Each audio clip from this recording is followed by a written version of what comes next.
It being 1:30, I'd like to call the Landmarks Commission meeting to order of November 26th. First item is public comment. Is there anyone here who would like to speak for a maximum of 2 minutes on any item which is not on the agenda?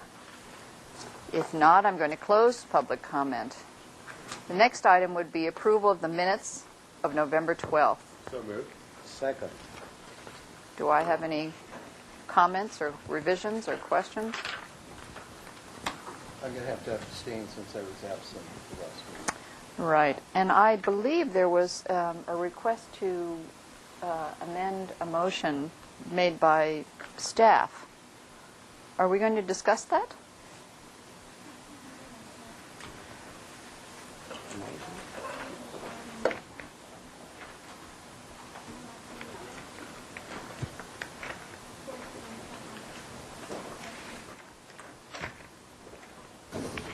Madam Chair, yes. Our environmental analyst has requested a change to item number 4, page 9, in the motion for that acceptance of the report.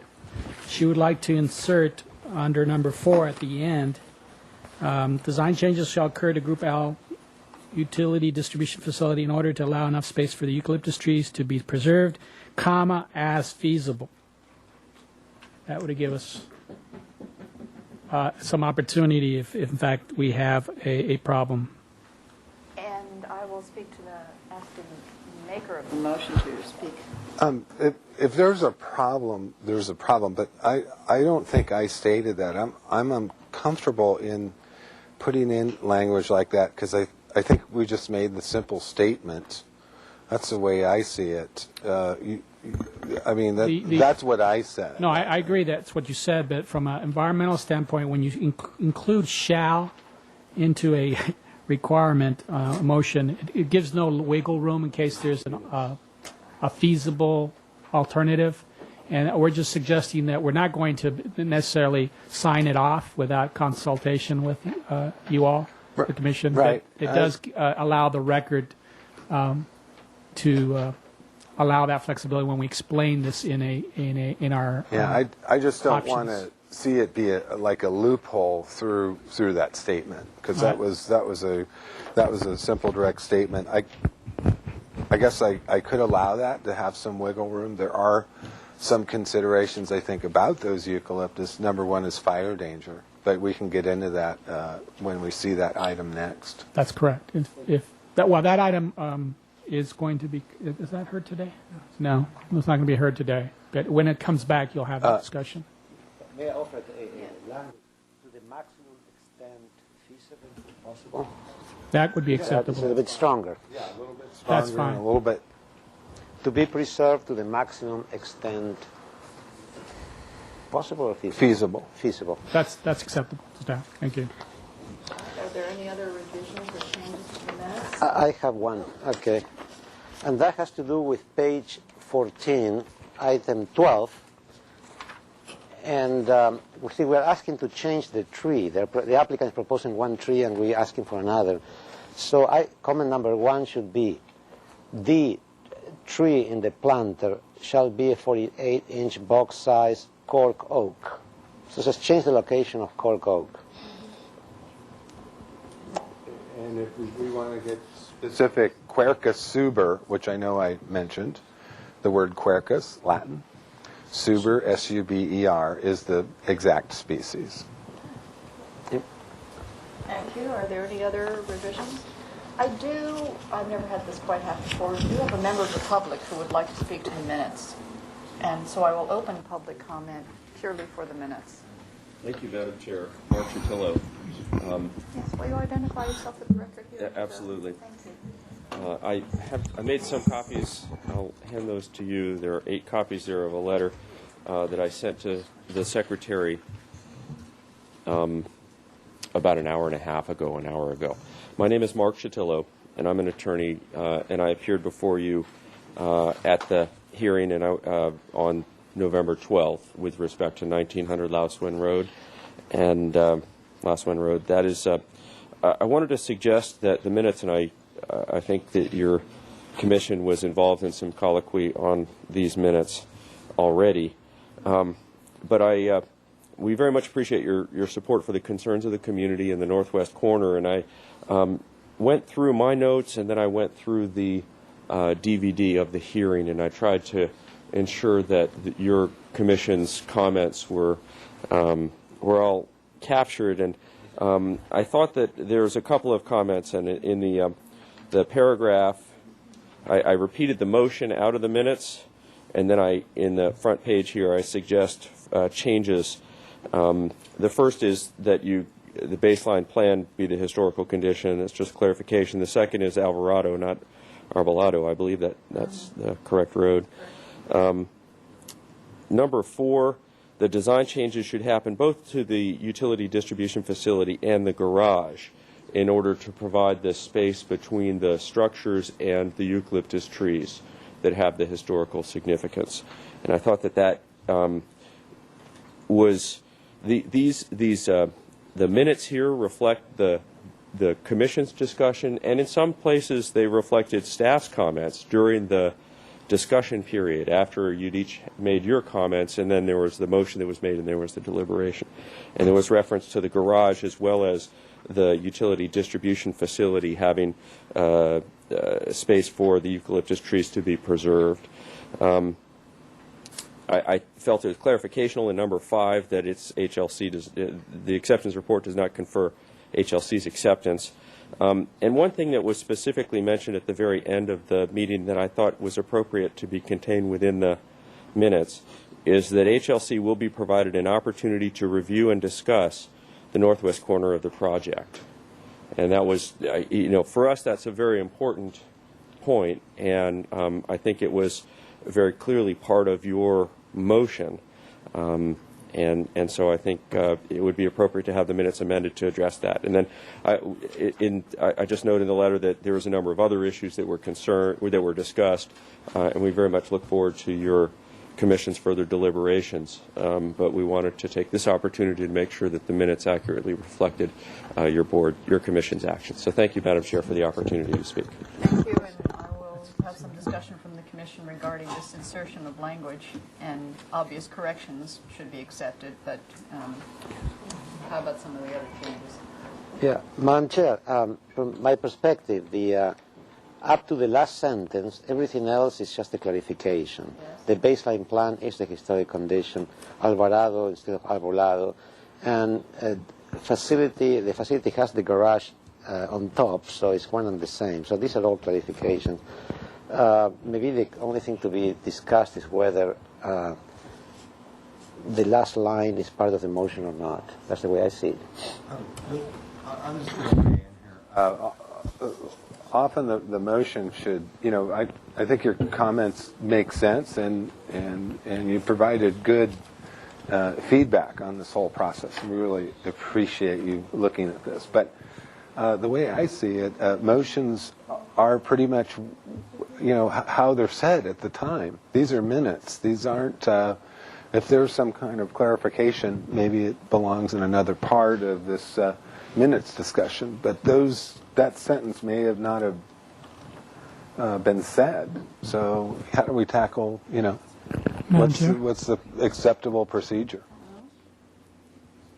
Madam Chair? Yes. What we could do is we could have Gabrielle go through the disc again with this letter in hand and verify the accuracy of either these comments or the original motion. But that's the best we can really offer at this point, because we can't, exactly, the motion is what was said at the meeting. As far as we know, staff got it. We do occasionally make errors, so we can double check, under your direction, we could double check and make sure that we've covered everything and review it against this letter. Madam Chair? Yes. I don't know if it was part of the motion for the minutes, but I do recall at least twice saying my feelings are really encapsulated in that last sentence, number 5. I'm very concerned about that northwest corner. I think it was made specific. Madam Chair. Yes. An alternative would be to add the additional comments from the Commission at the end of the motion that infers that there was discussion with respect to wanting to see more of that northwest corner. And I think that's been done in the past where it's very... Comments? No, I'm just saying the last direction, it could have been relayed as comments, general comments from the commission, or direction to the staff to make sure that you have input on that Northwest. And I believe staff took that away. And this is, again, I think it's just requesting that we document that on record, that was your desire. May I have a motion to that effect? Yeah, I make a motion to accept the first edits and add the last line as a comment from the board. Okay. All those in favor? Aye. Opposed? Abstain? Abstain. Motion carries. Thank you.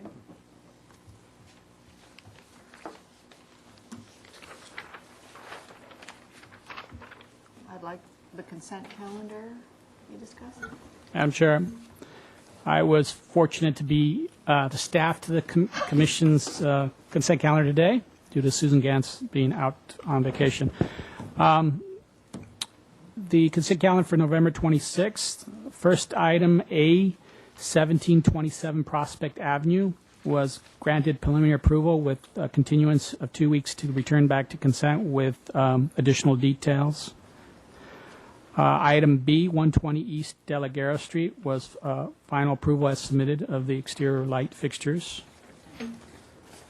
Item C, 350 Chapala Street, was referred to the full board, and we'll be hearing that later under announcements where we are going to insert that in today's schedule. Item D, 320 East Victoria Street, was final approval as submitted. Item E, 801 Chapala Street, was postponed 2 weeks at applicant's request. Item F, final approval of the architecture and a 2-week continuance of the landscape plan back to consent with comments. Item G, 207 East Victoria Street, was final approval of the architecture and final approval of the landscape plan with additional notes. Items A through G were reviewed by Alex Peugeot, and items F and G were also reviewed by Robert Adams for the landscaping component of the plan. Thank you. May I have a motion to ratify the consent calendar? So moved. Second. All those in favor? Aye. Opposed? Motion carries. May I have announcements? Yes, we've got a few. Okay, Commissioners Boucher, Murray, and Sharp will be absent from today's meeting. Chair Naylor will be stepping down on item number 6, 28 West Cabrillo Boulevard. There will be an EPV Guidelines Subcommittee meeting held here in the David Gephardt Public Meeting Room at 3:30 p.m. on Wednesday, December 3rd. I believe you've been contacted about that. There will be a regularly scheduled meeting for the HLC Survey Subcommittee in the CD Directors Conference Room at 10 a.m. on Wednesday, December 10th, and I'll send you an email reminder on that beforehand. Now, the project at 710 Anacapa Street, which was continued 2 weeks to this meeting date, has been postponed 2 weeks at the applicant's request. It's not in your agenda. It was prior to the agenda being put together.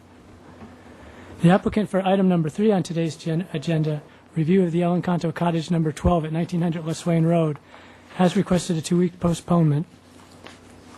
So we'd like to get a motion from the Commission to postpone that item for 2 weeks. And in its place, we'd like to be hearing consent item, which was 350 Chapala Street, in its place. So if we could. I so move. Second. All those in favor? Aye. Opposed? Abstained? The motion carries. Okay, I have one more request for a change in the agenda. That's the applicant for item number 6 on the agenda is requesting to be heard first. And I understand that the person that was scheduled for first has agreed to that, so it would not be an inconvenience to them. All right. May I have a motion to that effect? So moved. All those in favor? Aye. Opposed? Motion carries. Okay, the December 10th HLC meeting will take place as scheduled, but due to a lack of quorum, the December 24th meeting has been canceled. Today's meeting will be adjourned to Don Sharp's house on December 7th for our annual HLC Christmas party. And staff has received a request from the property owner at 1809 Stanwood Drive to have the structure designated as a structure of merit. Staff recommends that the Commission direct staff to request the designation subcommittee to refer the item to the designation subcommittee for consideration.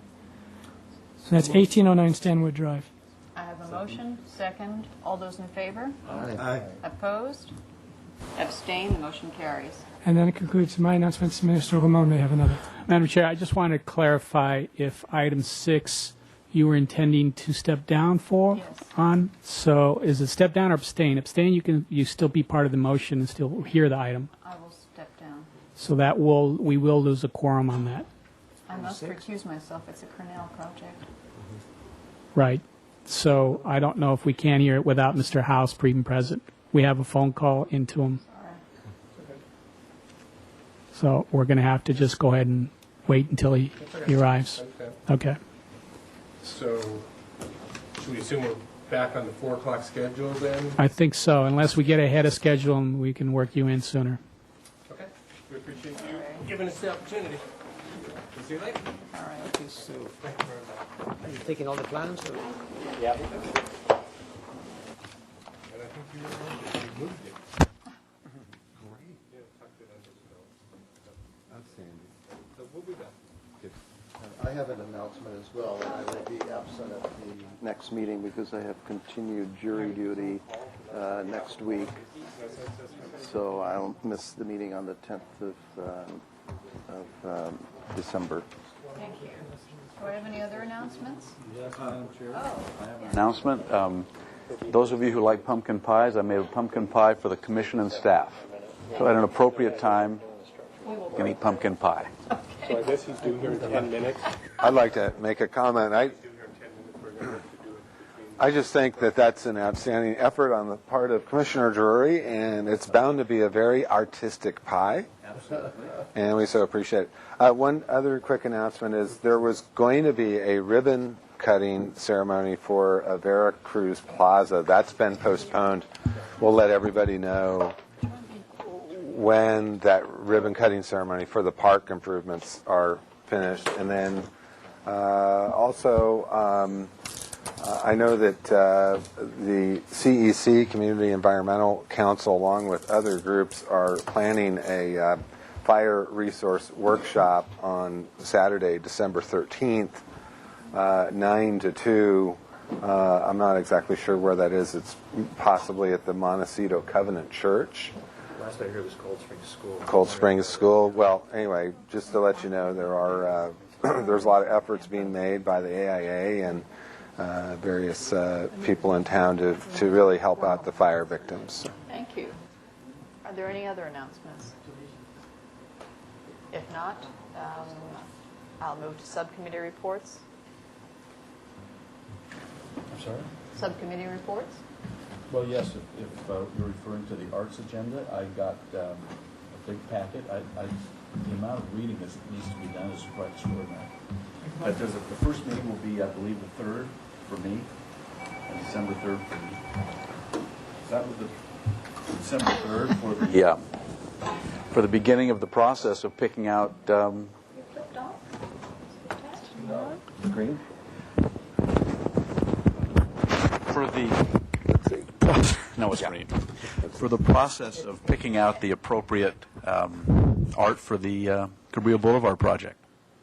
And I'll be giving a report subsequently. Thank you. Any other subcommittee reports? None. If there are any possible ordinance violations, will you please fill out a slip and hand it to the staff? We'll now move to the regular agenda, and the first item is Historic Structures Report for 920 Summit Road.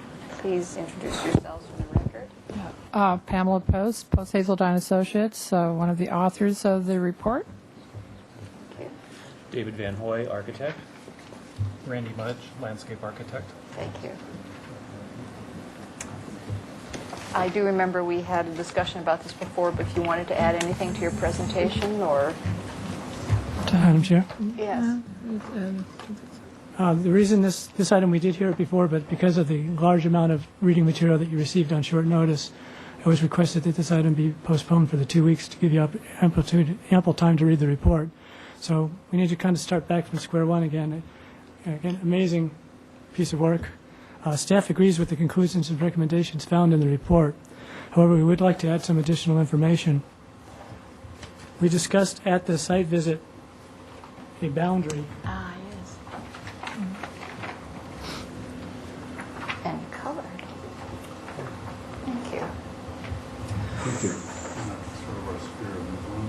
Yeah. Thank you. Is that all? Yeah. Boundary. We have one. Tight. Jake, we have one more, please. Oh, got it. Mr. Jacobus, would you discuss how that boundary was defined? Yeah, we had, on our site visit, we did discuss in particular the issues surrounding the, as you're looking at the map, the left-hand side by the tennis court.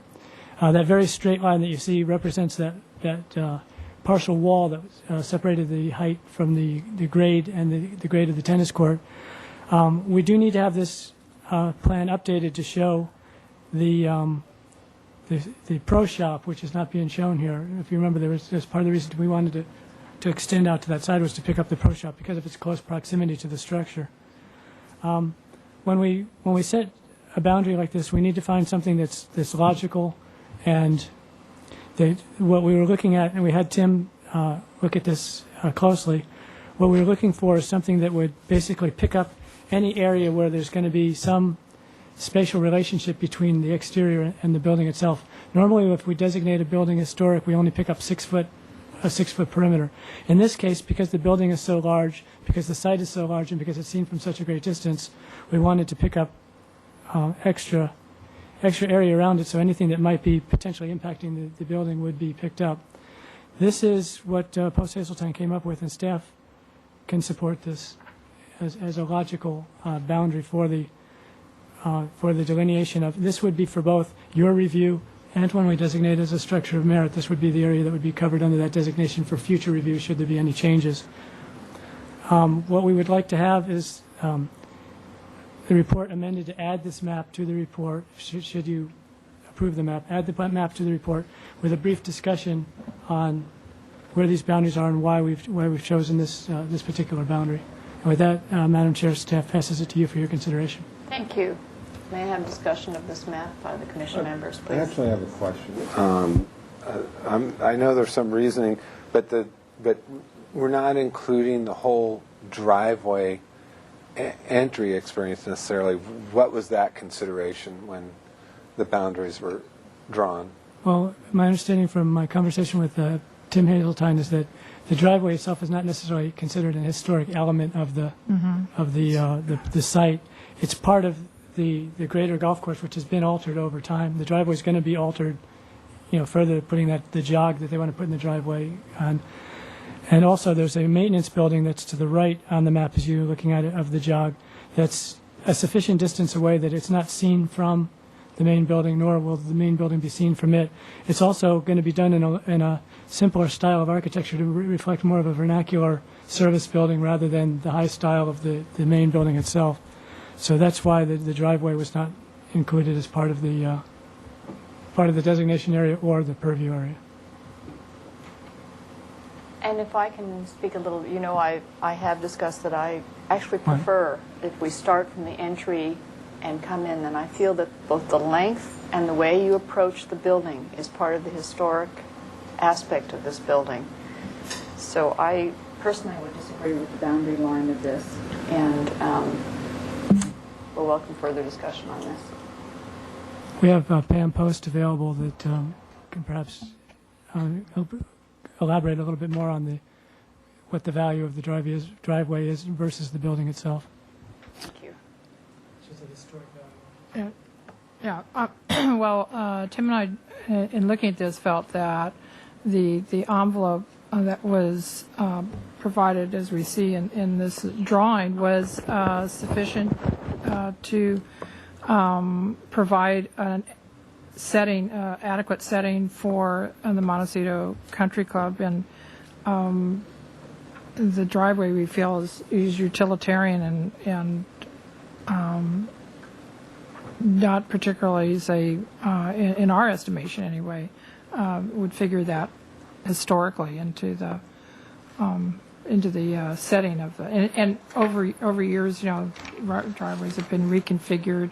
Certainly, the golf course, was altered when they incorporated in the late 40s this section that is to the north, And in doing so, that, say, has certainly altered, the setting as well. So, and as I say, particularly from the viewscape from the public, so we thought this was an certainly adequate boundary. Thank you. Madam Chair? Yes. This map does not reflect the existing driveway, is that correct? No. Doesn't it come straight along that, yeah. The Yes. existing driveway runs straight across. Right. This Okay. reflects the job that they want to put in the driveway around the overflow parking. The line work actually is in the drawing if you look closely. Yes. Do I have any other comments? Yeah, one possibility is we can make informed comments to the Architectural Board of Review that's going to be, I'm sure they would appreciate our comments, but that's one way to look at the boundary as well. Thank you. Further questions or comments? A question, Jake, you mentioned something about the tennis pro shop, or the pro shop near the tennis courts. And that's not shown on this map, but should the boundary of the area include the location of that? And does this boundary include the location of the proposed pro shop? Yeah, as it's drawn, this boundary would include the boundary of the proposed pro shop. We need to get this map updated. This is one that they had to work off of in order to get something to you today, but it's not the most current site plan, and it is currently missing the pro shop. If the pro shop would back up along that wall dividing the tennis court from the golf court parking area under the trees there, maybe they can show you a little clearer there. So as the map that I would want amended into the report would be the more current version that you're seeing there. Right here. Yeah. Right. So we go around. So the site of it is included within the boundary Yeah, shown that's here. right, yeah. It's just the pro shop is not shown. Exactly. Yes, it's an earlier rendition of the map. Yes. I have two questions. Both of these, there's two items that are out of the purview of the map. One is the golf cart garage, badminton court, and the wall that runs along that from east to west. And I was wondering if there's any language that can be put into a motion or somehow in the report to try to get recycling of those materials, particularly the wood in that golf cart garage. It's extraordinary wood, and I discussed this with someone, I think you. And I think the stone needs to be certainly recycled. It may only be from the 30s, but there's a certain, the dressed sandstone is kind of a Santa Barbara signature. So I don't know if that's possible within our purview to suggest gently that the stuff get recycled. We can make that a condition when it goes to the Planning Commission. We've done that in the past where we've got a building that has some historic value or architectural parts that are worth something, that we make a requirement that they offer it for salvage, for somebody to come in and take the material. They might even be able to sell some of that. I mean, like you said, that ceiling is pretty amazing, and it may have some value as for somebody that would want it for another project. In terms of the stonework, I believe that they had already agreed that any stonework that's on the site was going to be reused on the site. I believe that was part of our discussion on the trip. So we know the stonework will be reused. It's just a matter of we could put in some sort of a condition at the Planning Commission level that building be offered for salvage prior to demolition. Is that Thank you. part of the historic structures report, or would that move down to, comments about the concept? It's not in the historic structure. You mean about the salvaging of the material? Well, right now, we're looking at the historic structures report. Right, This- it's not in the the first report. part of this review today. So We could- it's not in there. Is that something we want to put in the historic structures report, or do we wait and save that for comments regarding the concept or conditions? Madam Chair, Yes. if there's a conservation aspect to preservation, you could include it as additional requests from the Commission. I believe it's a separate issue that could be dealt with when you comment on the project. And the Planning Commission is very interested in your comments, and you could include that comment, and it would become essentially a condition of project approval. if you felt strongly on it. Thank you. I'm sorry, I did forget to take public comment, and are there any other questions from the Commission regarding the inclusion of this additional sheet or anything else on her report? I missed the last meeting. Was there a presentation of the report by the public Yes. team at that meeting? Yes. Are there any other comments? If you don't mind, before we take comments and a motion on this, I would like to hear if there's any public comment in case it should influence our discussion. And I'd like to open public comment. Is there anyone here for this report? If not, I'll close public comment. All right, I will take comments on this report, or a motion if people feel very strongly about it. Curtis. Start here. First, I thought the report was very thorough in terms of describing the importance of the historical resource that was there. One area which I see as somewhat of a weakness in the report is when it looks at whether or not the proposed alterations or modifications of the main building are significant in a CEQA sense or not. What I saw there was simply a conclusory statement that they did not have a significant impact, but I did not see any explanation of the reasoning as to why or how those conclusions were reached. In reports like this, I always like to see statements almost to the effect that the proposed alterations, modifications are not significant because, and then go down 1, 2, 3, 4, 5. The reasonings why it is not considered to be significant. I think the earlier parts of the report provide sufficient information that can be used to make those kinds of findings, but that's left for the reader to connect the dots between the information about the significance of the resource itself as opposed to the significance of the impacts of the alterations on the resource.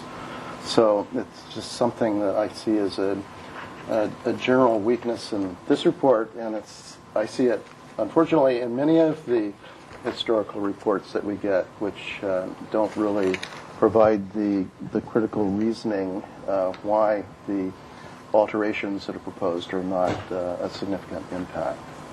Just a general conclusion.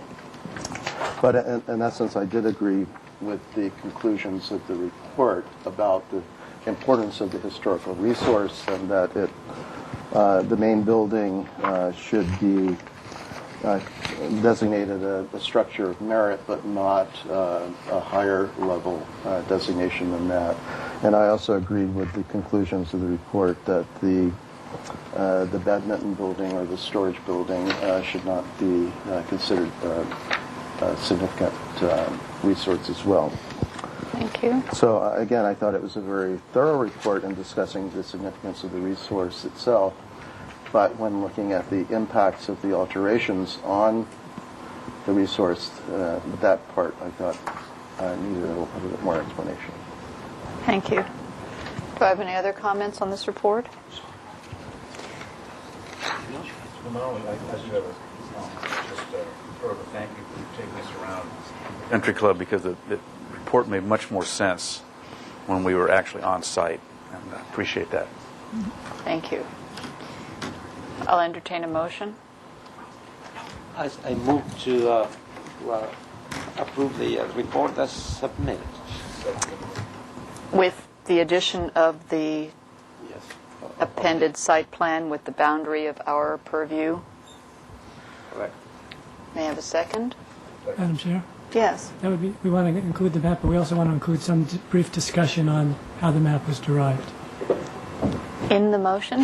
No, I mean in the, as part of, not just putting the map in the report, but in the report, we also want your motion I to see. reflect that we need a brief description of how the map was derived. the justification for that.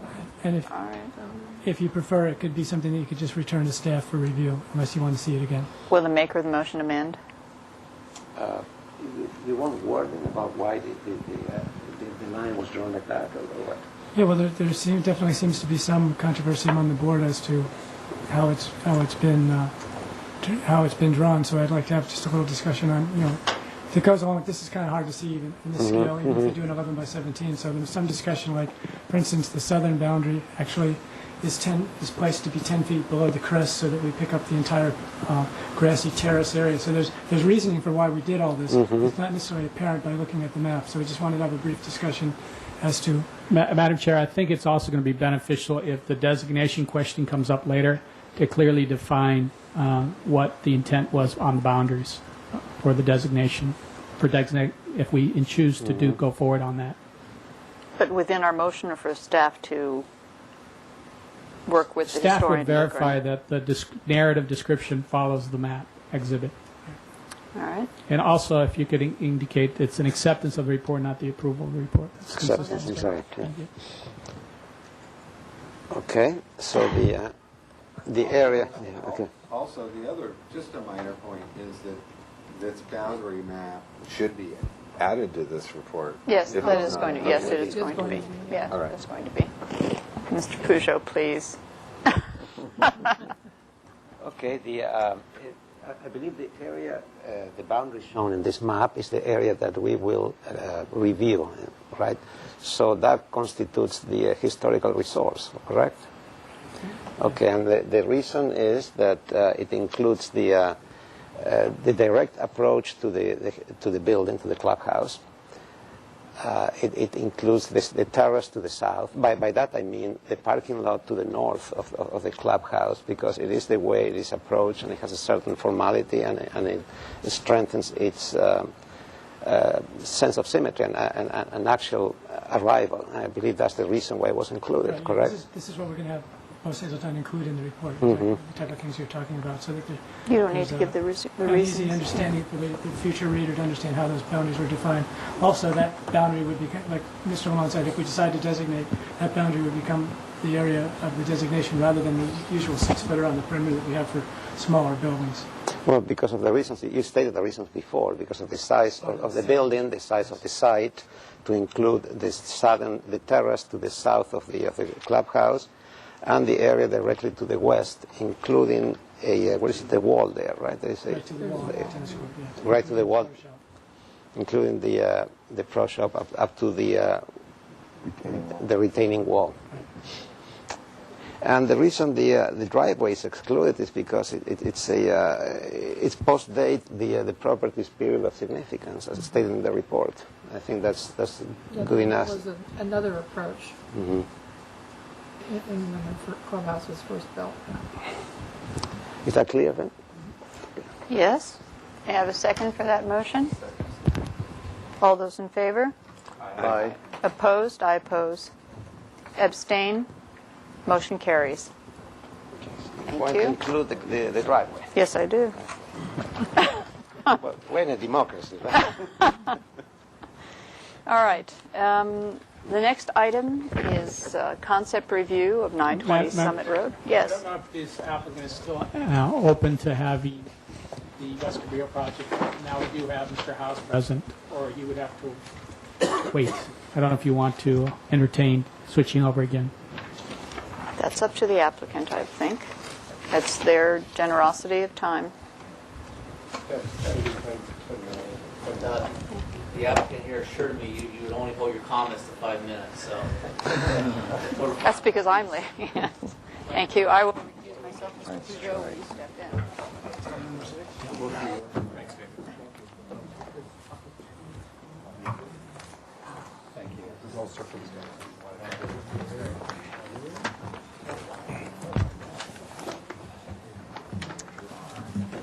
That's yours, I think.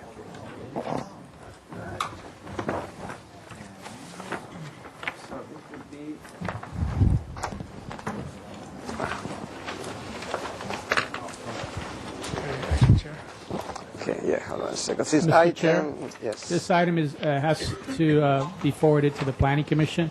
So what this applicant is seeking are some positive comments that you can forward to the Planning Commission on this project. So we're looking at 26 West Cabrillo Boulevard. This is the third concept review.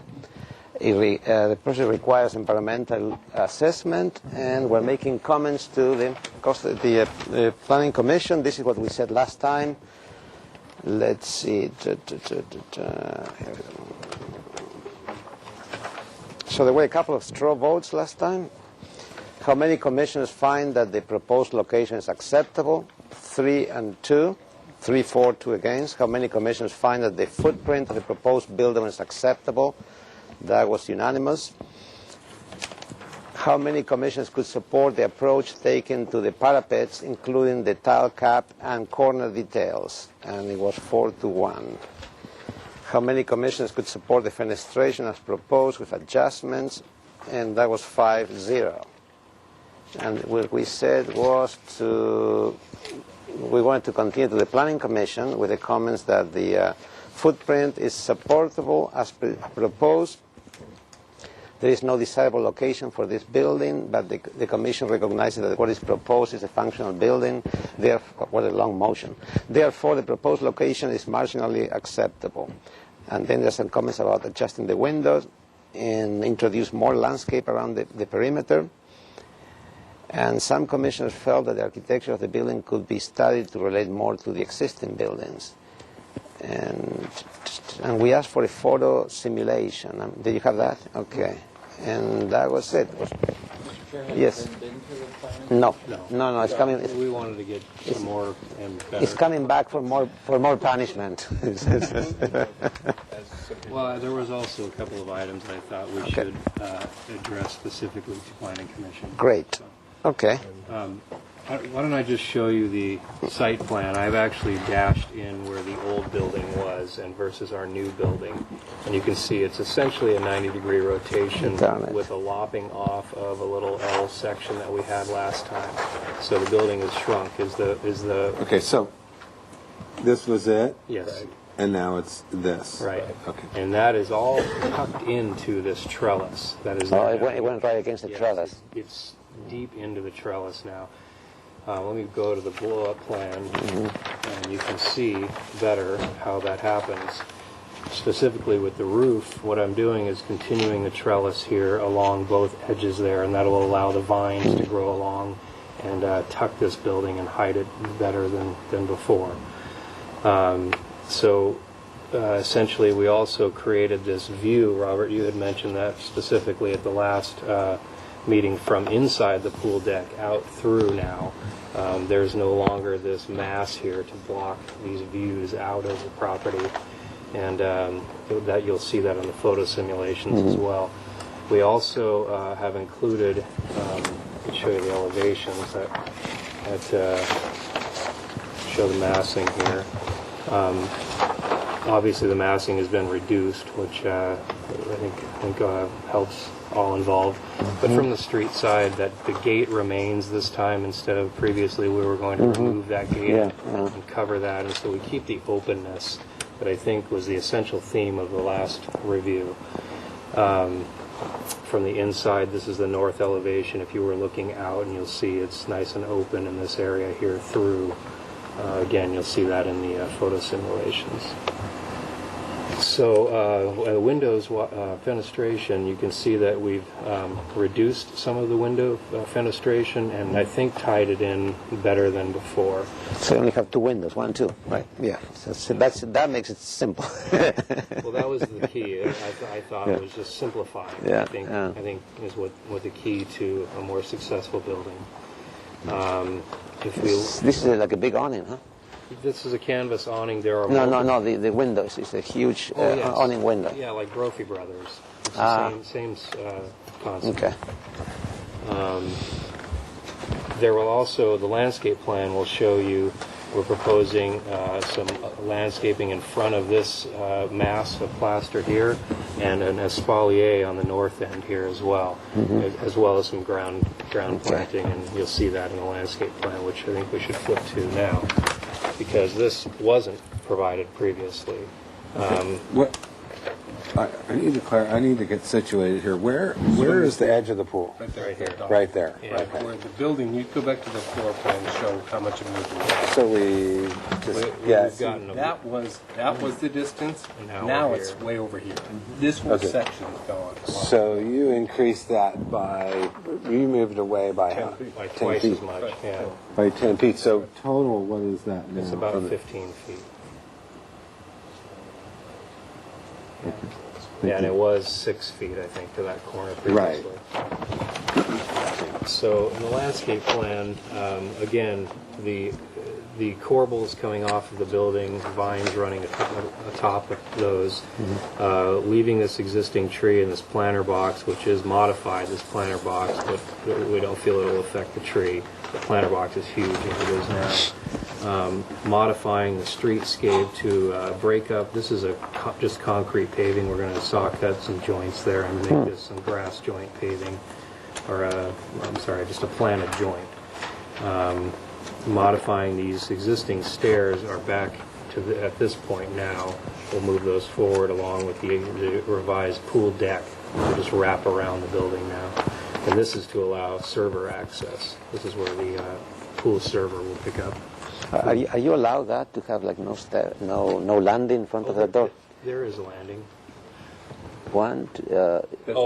Well, I mean, it's a service access. This isn't our accessible entry or any of that, so I think it's fine. And then continuing the tropical canis around the front in seasonal color all along the streetscape, which you can see in the photographs, which we might go to now. Okay. So this was what it looked like previously. You can see the building came out way out in front of this existing palm. And now what we're doing is bringing it back and tucking it in. You see the vines running across the top of the corbels there. So this is the situation Yes. now. Mm-hmm. This is what it is now. Well, this is what it is. This is what you had previously This proposed. is what we previously proposed here. So you're really adding. Okay. Yeah, this was previous, a month ago or 2 months ago. And from the inside view, you can just see, I just struck a line here, the modeling for this interior view. I think we can all envision what's happening there from the exterior view. Okay. And just briefly, you can see this is the espalier that would go on the north end. Obviously, we're at concept now, so we can work this out later, but just an essential, that's what we're looking at. Okay. It's important to see now that stays included up in that red lines that face the building. Is there any public comment on this item? I will close the public comment. Questions from the board? Steve, do you have anything to ask? No. Michael? Mr. Adams? Questions? I do have one question. Ken? The section drawing and the elevation drawing show the new structure exactly in alignment with the existing wing of the hotel. But it looks like this floor plan drawing does not line up precisely here. Is it intended to align as shown in the elevation and section drawings? Point. I actually think the building, the dimension off of the property line is correct. I think this building is actually an element beyond that might have not been placed properly. I think the building itself needs to move over to make that happen. Like a foot or what is it? Yeah, it's not much. So it would align, you're proposing that it align exactly as shown in the section in the Floor plan. in the elevation. The floor plan is correct. Oh, the floor plan is the correct one, so it Yes. does not align No, it exactly.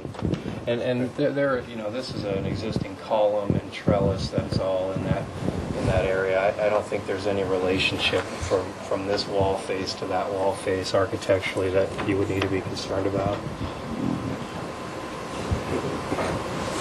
Okay, any other comments? All right.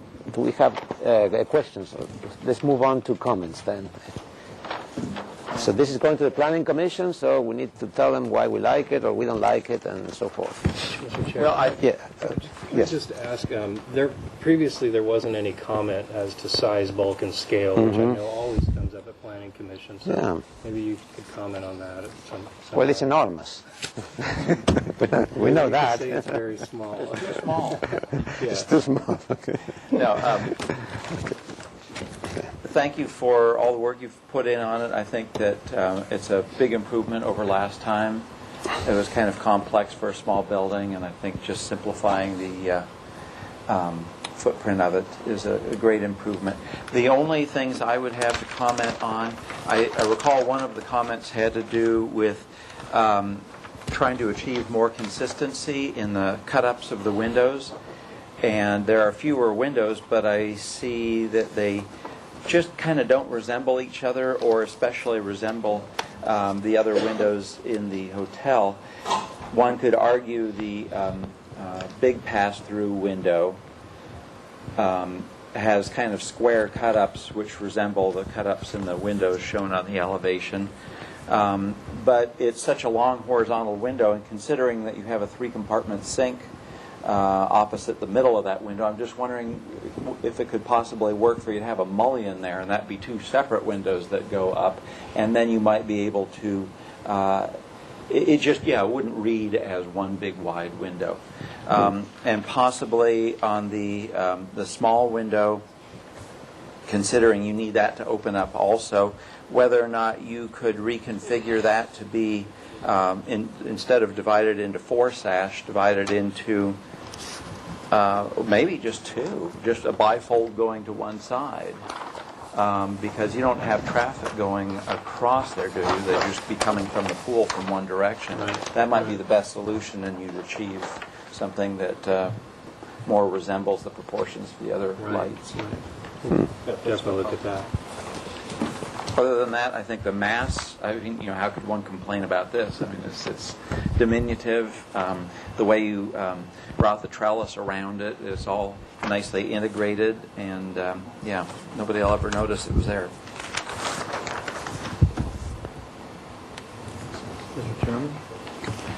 Yes, I would concur with Commissioner Howes, and I would also say I very much appreciate the reduction in size of the building and the fact that you've located it kind of lengthwise and opened up that space, opened up the space around the pool, giving on Cabrillo Boulevard.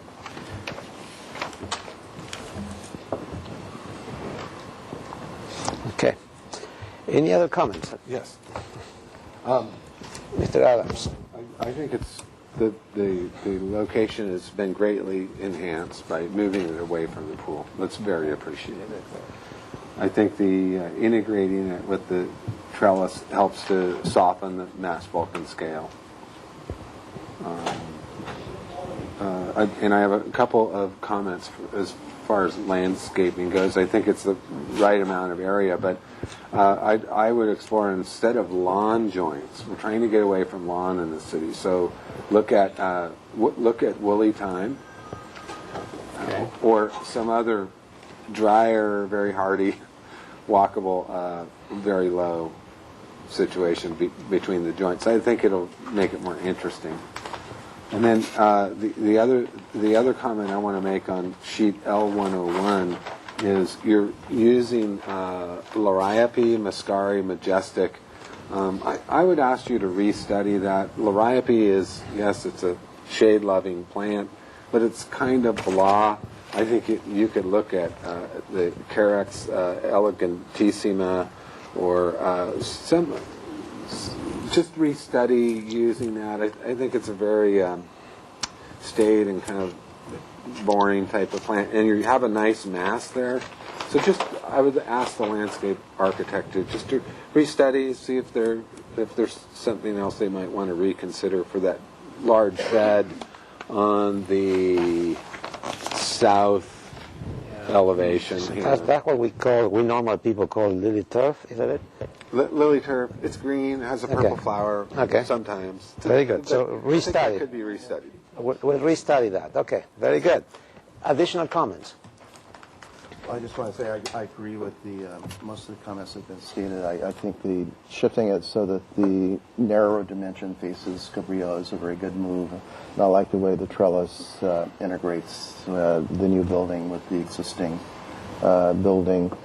And I tend to agree with the comment about simplifying the window facing Cabrillo to have maybe 2 or 3 sections instead of the 4 as well.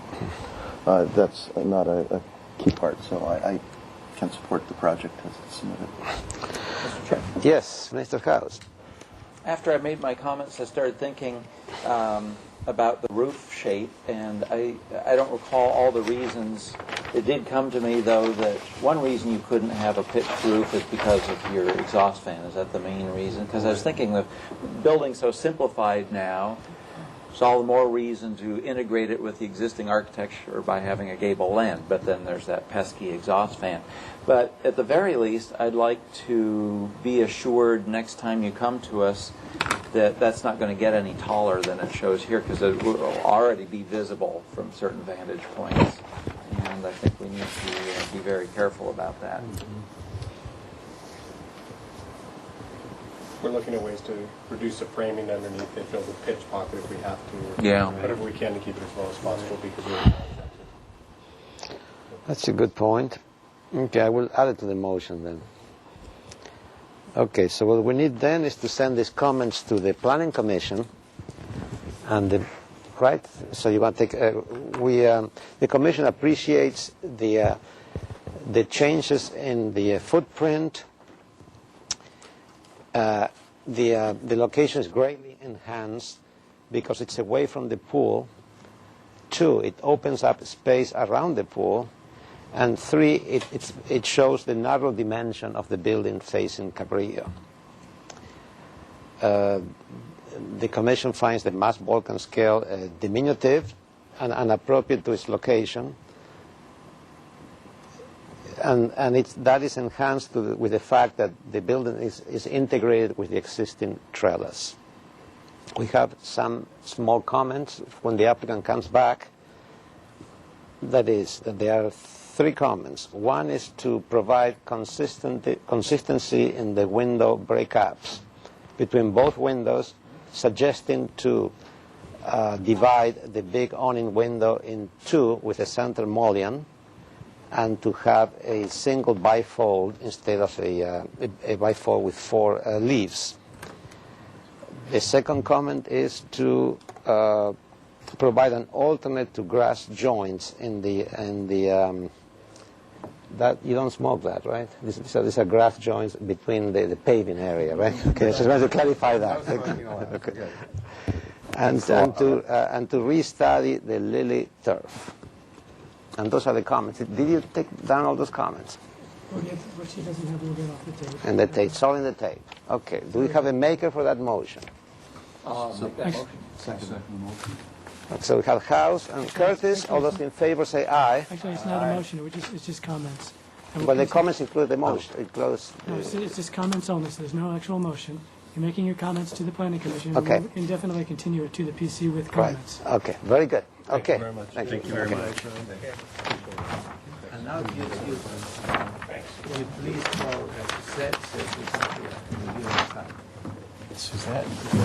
Oh, is she? Okay, yes, we will. Great, thank you. Thank you, folks.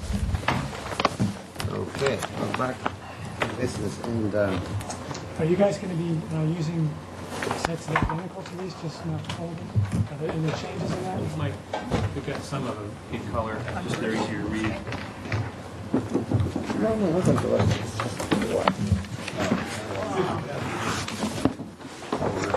I don't need this, do I? Check with I don't need this. I'm shaky. All right.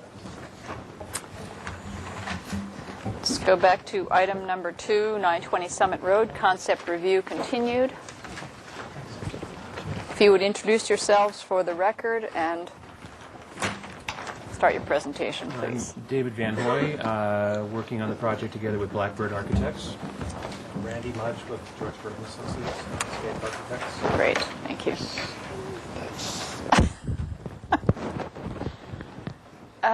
Why don't you go through the presentation? Fortunately, we've been there on a site visit, and we have heard some of it. You can give an abbreviated version if you wish. That was my intent, kind of give you the greatest hits of Yes. what we went through last time. So first of all, I appreciate everyone on the commission taking the time to come out and see the project in person.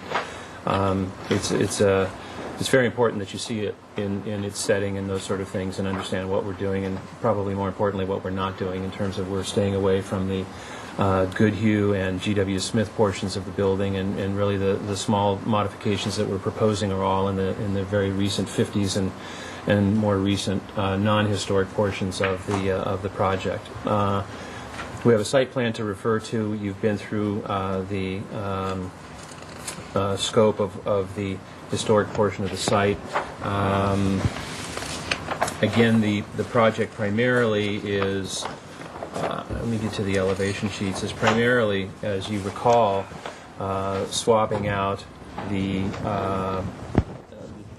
non-historic section of the building here, the non-historic section of the building here, changing some existing lower level windows from the arches over arches configuration to squaring off those openings on the first level, squaring off the openings on the first level, and in the case of the rotunda also squaring off the upper windows and emulating in a subordinate kind of way the inset over the arch of the main window that's off the lobby.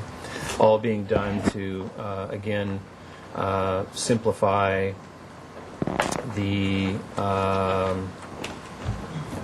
architecture, to open up views from the inside and to get a little bit more in terms of the original building, the Goodhue building, which was really arches up above and more rectilinear openings on the ground floor. Some of the questions, and again, we can go through elevation by elevation if you'd like to do that again. I did want to answer a couple of the questions that I heard at the site visit. One of which was, and it came up in the earlier discussion, the reuse of the existing sandstone that will be reclaimed from some of the existing retaining walls, primarily from the tennis courts, the existing tennis courts, which are in this location right here. The tennis courts, as you remember, the 4 courts all at the same level will be moved and be cascading down the topography and built into the topography. We will end up with a nice amount of sandstone. We propose to use a fair amount of it. It's just off this drawing. I think it's on Randy's site plan, but there's a new cart underpass. Right now, golf carts come up and they actually cross the parking lot and cross the main road to get from number 15 to number 16. The future, that the carts will actually go under the parking lot drive aisle and under the entry road, and there are four bulkhead walls there that support and keep the grade away from that. I know it's off the drawing here, but I know you know what those look like. So it's just an arched tunnel, and all of those walls will be clad in the recycled sandstone. So we're using a lot of it in that location. It'll be used. There's some low sandstone walls around, small retaining walls, steps, potentially some curb areas maybe in the courtyard, those sorts of things. Potentially the clubhouse side of this wall to round out or to complete the courtyard area here that's composed of the west elevation of the clubhouse and the new pro shop. It's certainly a sports surface on this side, but this side could be clad. And as you recall, the 3 sides of this proposed courtyard wall, this is open to the air with a trellis above it, but that is also clad inside and out with sandstone. So we have plenty of places to reuse the sandstone that's on the site. Thank you. I guess I might ask, unless you, Madam Chair, if you think you'd like me to go through the whole presentation again in terms of window by window. I don't or think I could everyone was here last meeting and heard the first presentation. No, I was not here. Oh, you were not here. I'm sorry. So perhaps if we do. But that's okay, and I actually need to, since I was absent, need to have the permission of the applicant to Yes. participate in the event any action is taken. Would you care to give that permission? Depends on his comments. Got to say it beforehand. It's like deal or no deal. I say the more the merrier. But Well, this is a first concept review. We'll agree. Thank you. Is there any public comment on this? I'll open public comment. Seeing none, I'll close public comment. I'll take questions from the commission. Can we just refresh ourselves on the landscape plan? Or are we just looking at architecture? Both. Oh, let's look at the whole thing. But I that's think the important two go to do. together so well. It'd be good to have a brief presentation of landscape layout concept.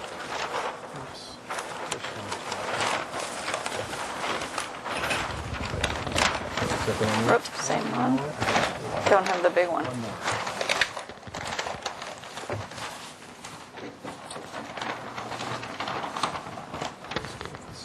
Yes. Do you have a landscape plan from last time? It's probably in here One somewhere. set there, yeah. Oh. Wait a minute, maybe it's this there. Well, I'll let you take apart this thing. This set. Okay. This one? Or that's this one? Oh.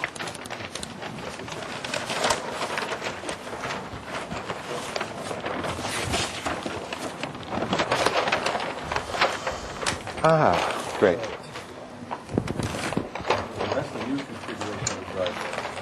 Correct. Yes, to answer your earlier question, the road currently goes and basically stays straight all the way through and then bends at this location. We're proposing to take the road out and actually have people be able to enjoy the view and a view of the golf course before, and then sort of sweep back in and join the old road and then come back around. And it also directs the eye away from the loading area. Right now you sort of come in on axis with that loading area, so as we start to sweep in and reconfigure the road as we described in sight here by narrowing it and guiding you towards this location rather than in more landscaping, less asphalt is the goal in terms of the sequence of events driving in.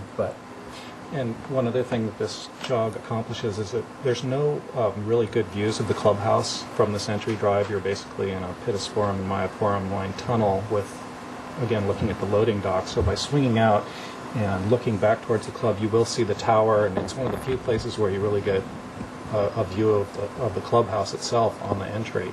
Otherwise, you're looking at it from the course up at a steep angle. So we think that's an advantage too. Randy, if I may, since your plan shows more than our site plan, this is that underpass that I was just describing as far as so we're going under the drive aisle and under the road, and those bulkhead walls are 1, 2, 3, 4.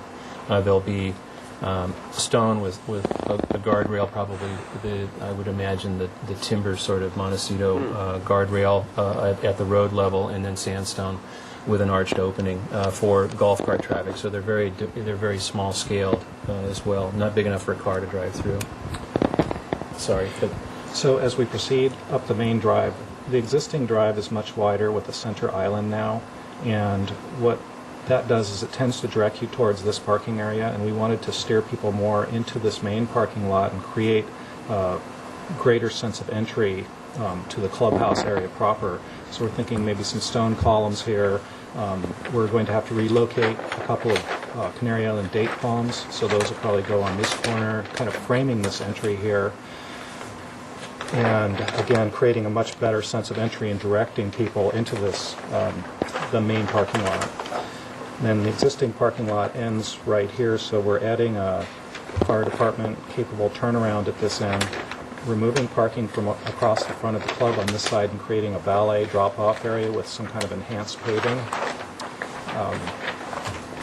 Reconfiguring some of the tree planters in the parking lot to create a more regular pattern, and creating a plaza in front of the entry here, so that as you're waiting you have something nice to look at. Currently there's just a circular planter with a deodar cedar in it, and it's surrounded by asphalt. It's very unexciting. So we feel that when people are waiting for their cars to be brought, this will be a much nicer experience for them with a little plaza outside to look at.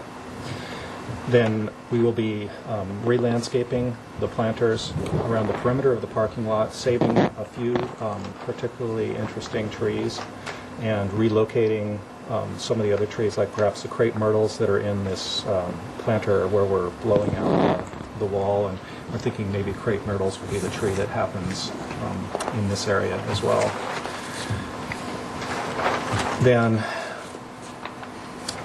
this will be a new, we're calling it a cart plaza, but really it's more of a park-like area, because carts will really only be stored underneath this trellis here for day-to-day use. And this is for tournament use when they need to stage a large number of carts at once. They'll be able to park on this lawn area underneath these trees, but most of the time this again will just be lawn. We're recreating this slope and pushing it out a bit to create a larger lawn area and substitute for the event lawn that previously was up in this area and is being wiped out by the reconfigured first hole.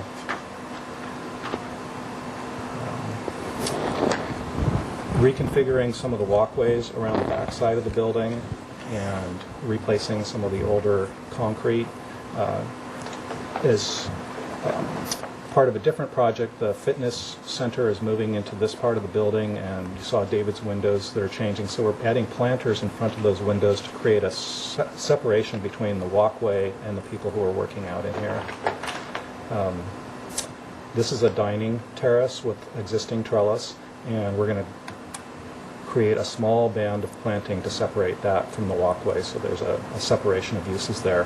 Then around the rotunda, as you notice, there's tile in front of the little windows there, and we wanted to, we probably won't be able to eliminate that, but we wanted to disguise it with a planter, so we're pulling the walkway away from the building, creating a new entry into the pool from this side.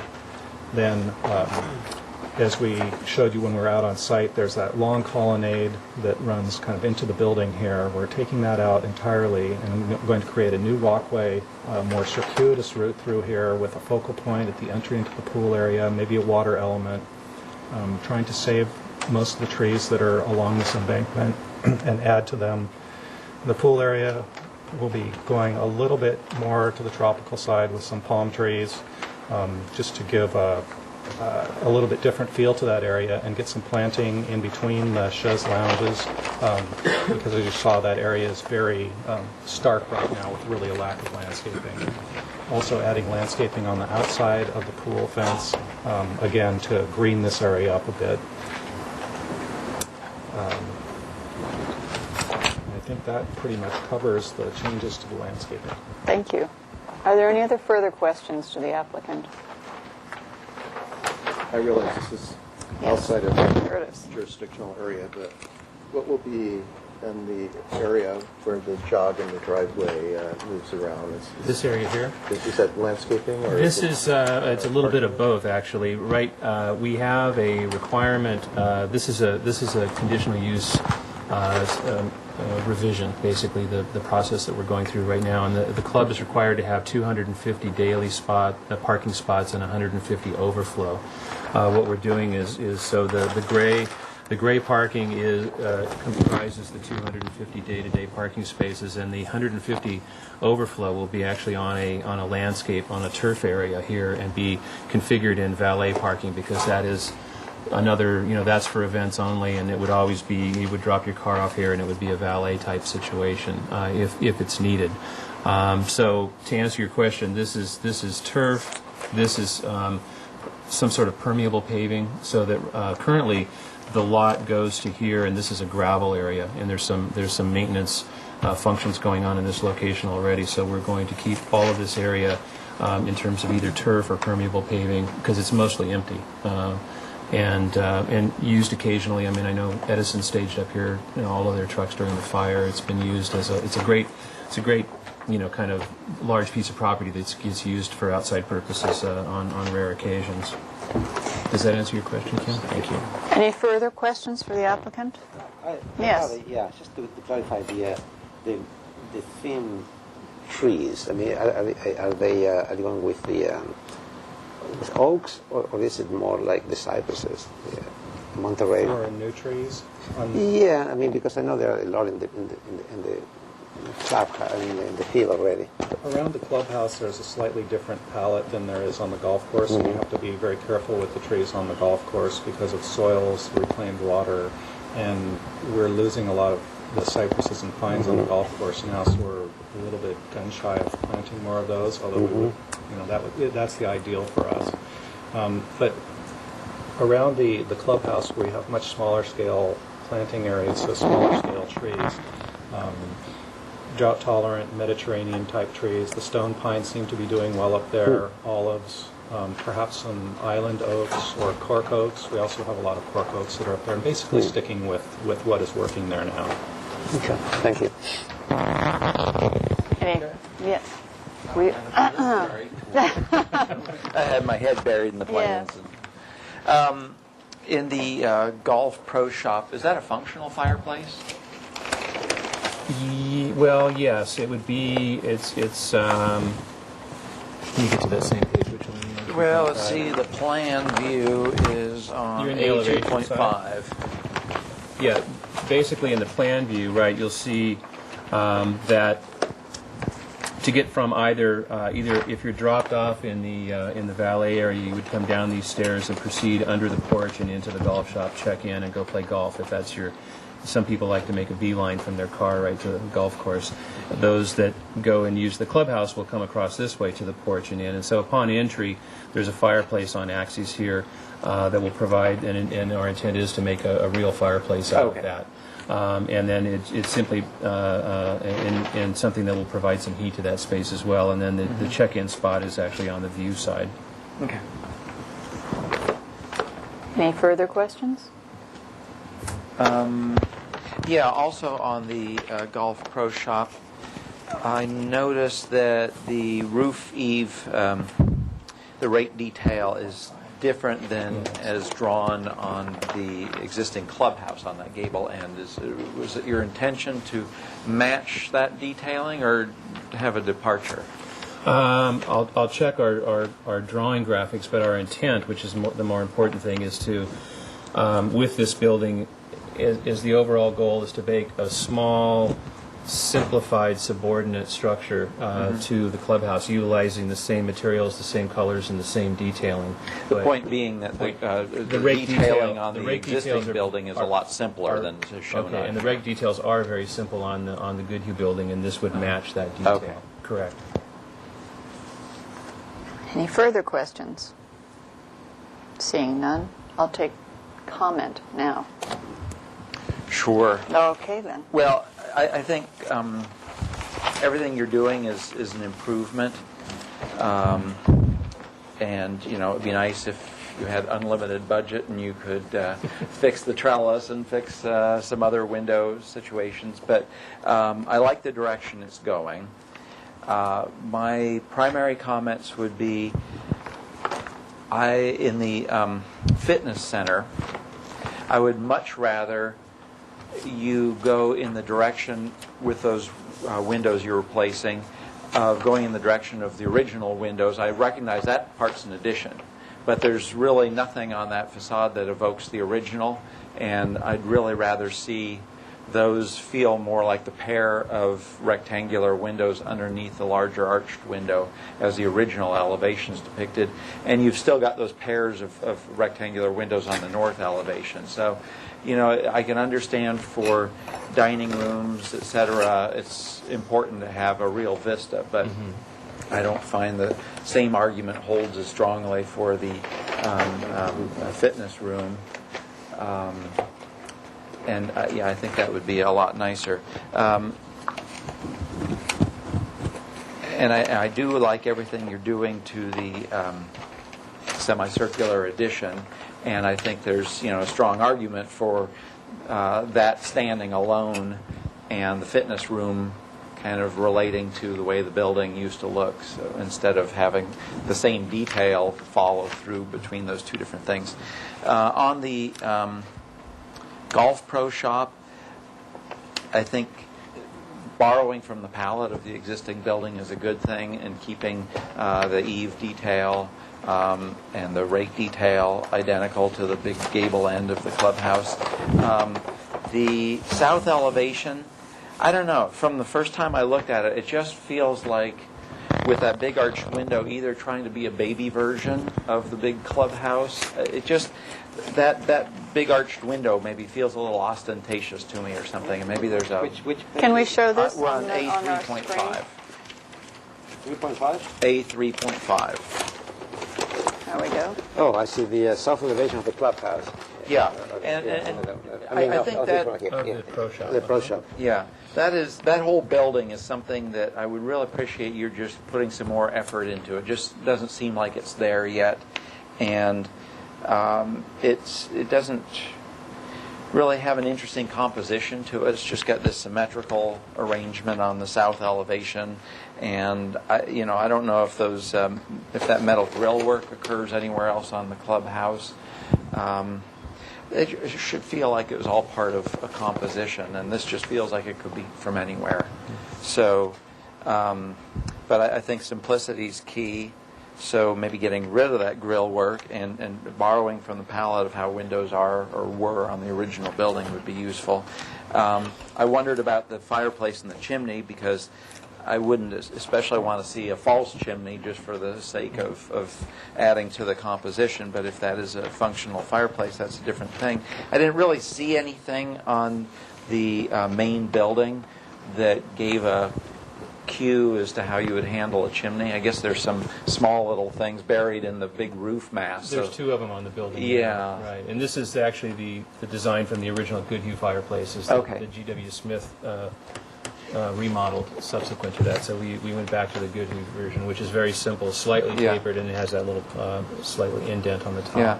So those are my main comments on the architecture. The only one I have on the landscaping is, I feel that composition of the Canary Island date palms in an arc is something that you should strive to maintain that, to preserve that, as it, really is, I think, a significant part of the history. And I hate to lose that by taking some out, and then once you take one of them out, you don't have that sense of the arc anymore. And I think that if you can work with that element, Where is it? Here in this area. And when we were at the site, I even wondered whether or not perhaps there was one, where are we? These ones are... Those then. Okay, yeah, I guess there's some missing here. But I wondered if this was kind of an addition to the parking area at some point that might have necessitated taking one of them out. And so anything that can be done to enhance a sense of that arc and as an important part of this procession of entry into the project, I think, would be an asset. Thank you. Madam Chair? Yes, Commissioner Drury. I agree with Commissioner Howes. Just to clarify, the fitness center is the southwest corner of the main building. Is that correct? Yeah. Correct. Okay. Yeah, I would agree. It wouldn't be a bad idea to see something that harkens to that architectural legacy there, especially if it paired with something because the pro shop is just across the way, I understand. Yeah. That being said, once again, I appreciate the walkthrough the other day, and I particularly like the idea of what's going on at the pool. I understand that those columns are going to be gone, that most of the columns around the pool will be gone, so you're going to open up that whole area. Is that correct? And then that low wall that we peeked behind, I think Fermina, Commissioner Murray expressed delight at what was potentially on view there. That gives us all of this area being included in the experience. Correct.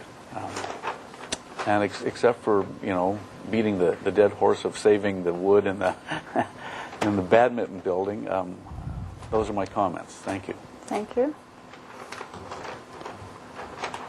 Commissioner Adams.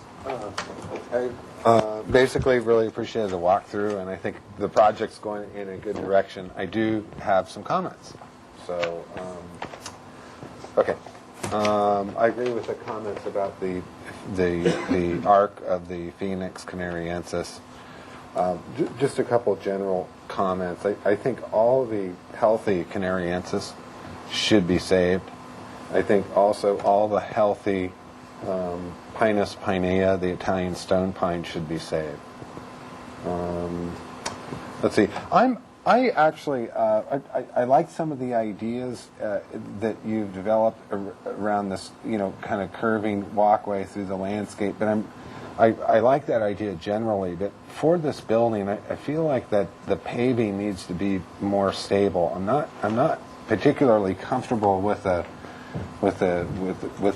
arcing curve through there. I feel like there's kind of suggested arc here on this side. I almost feel that would be better on the prow of the view on this side, but I just feel like there's something unstable about a curve there. I love this idea with the fountain and that whole focal point idea, but I'm just feeling like this building has this kind of stable and rectangular feel to it, and I feel that curving walkway is a little incompatible. So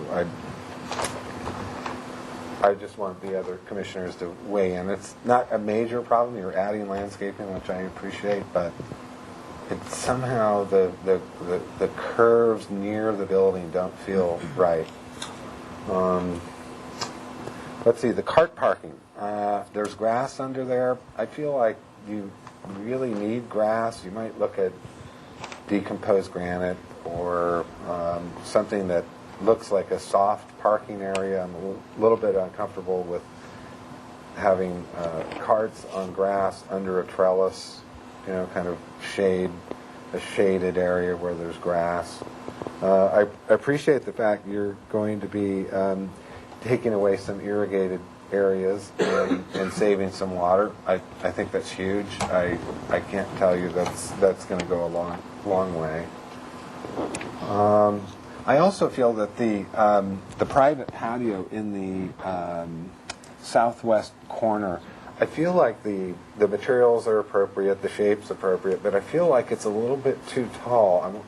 It seems like if you're going to be kind of outside, you should allow a little bit more light. I think you mentioned that the walls were 5 or 6 feet, possibly. So I wonder if you could study through some landscaping or whatever, just to lower those and allow a little bit more light. Don't lose that great opportunity you're going to create. Don't make it seem more indoors than outdoors. And I feel like just a little bit more light might improve that situation. And as far as the breakups of the little landscape pockets with palms by the pool, that's a very interesting idea. But it's almost like there's too many of those thin pockets. It almost feels like a parking lot. What I'd like you to study is to see if you can consolidate some of the breakups in fewer, larger areas, so it doesn't seem like just thin strips. I want you to study that, because I'm not sure thin planters breaking up chaise lounge area works. I think if you simplify that by half or somewhat less anyway, it would be more effective. Let's see, and then just a couple ideas. I was just looking at the plant list on L2.1A. I did not see the olive tree on there. Maybe it was supposed to be on there, but I don't. Maybe I'm missing it. But it's now. It is now. It is now. So look at that, and also if you're gonna, you have this great oak tree, which is the island oak. That is really a wonderful tree. I think you could also look at using the Lionothamnus Floribundus asplenifolia, which is the Catalina ironwood tree, I believe is the common name. You could use that. It's a small tree that might work nicely as far as the small drought-tolerant trees around the building in groups, not or something. So I think you should study using that. So. Thank you. Commissioner Peugeot, anything to add? Great. Oh, I agree with most of the comments. I think it's a great project. This is going to the Planning Commission. I think we should send it with very positive comments. I will always only comment on one area. I like everything you're doing, by the way. If you can go to 3.1, I think it's an important elevation. A 3.1. That's the south elevation. South elevation. Yeah, it's kind of an important, the most important elevation. And I agree with Mr. House's comments on the breakups.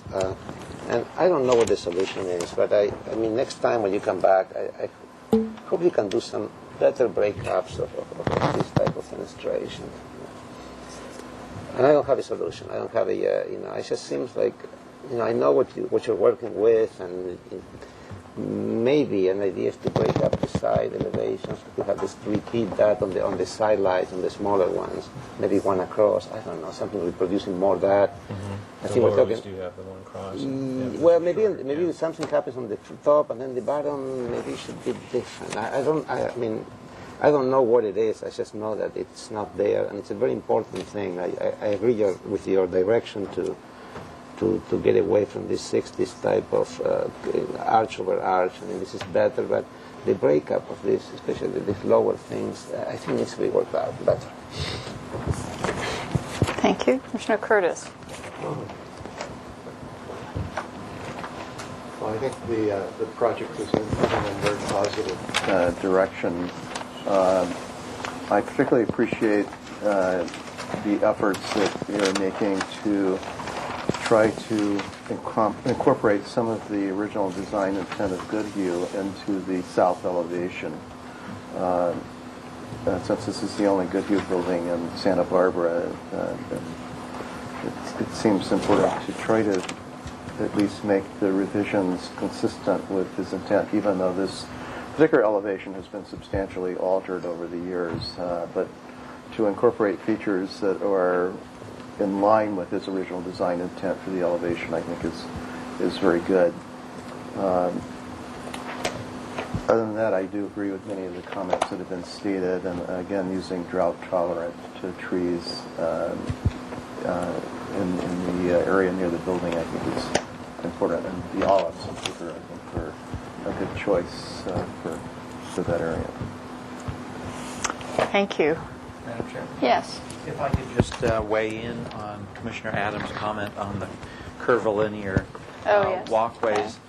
While I thought that was a very astute comment, I look at what the alternatives are as to how to straighten that out, and I don't see that there's anything gained by doing that. And I also think there's a strong argument that the pool area is the least formal area, and so if it were more casual back there, I could be supportive of that. Mr. House, may I clarify, the pool area itself is quite formal in its rectilinearity, and yet then there's this odd little path. Are you saying you prefer the pool area was more informal in general? Well, it is a rectilinear pool, but I think that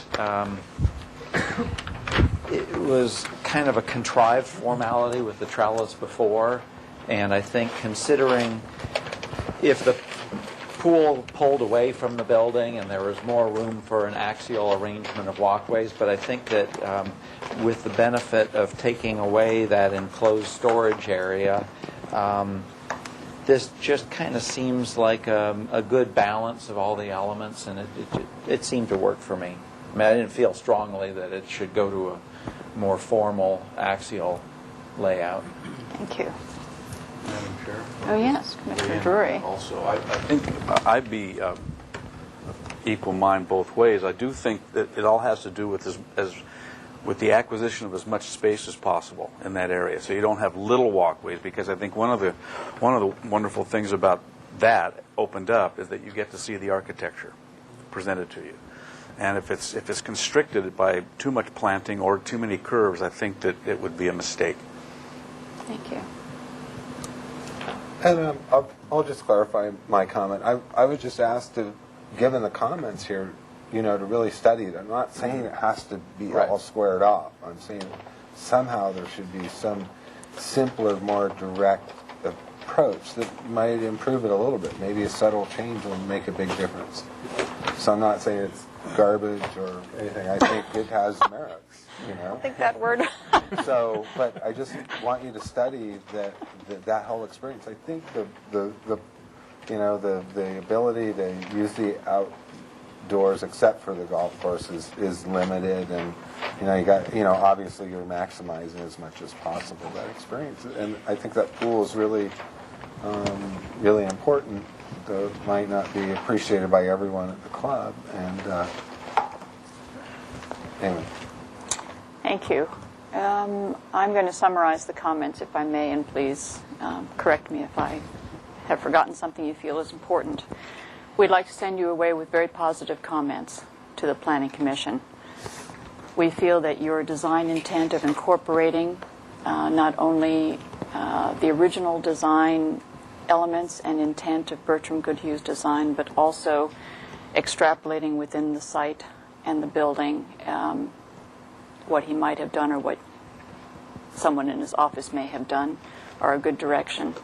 However, we would like you to do further development on aspects such as incorporating more window details similar to the Goodhue intent at the fitness center, and more of an object relation in terms of the building of the golf shop to the rest of the campus.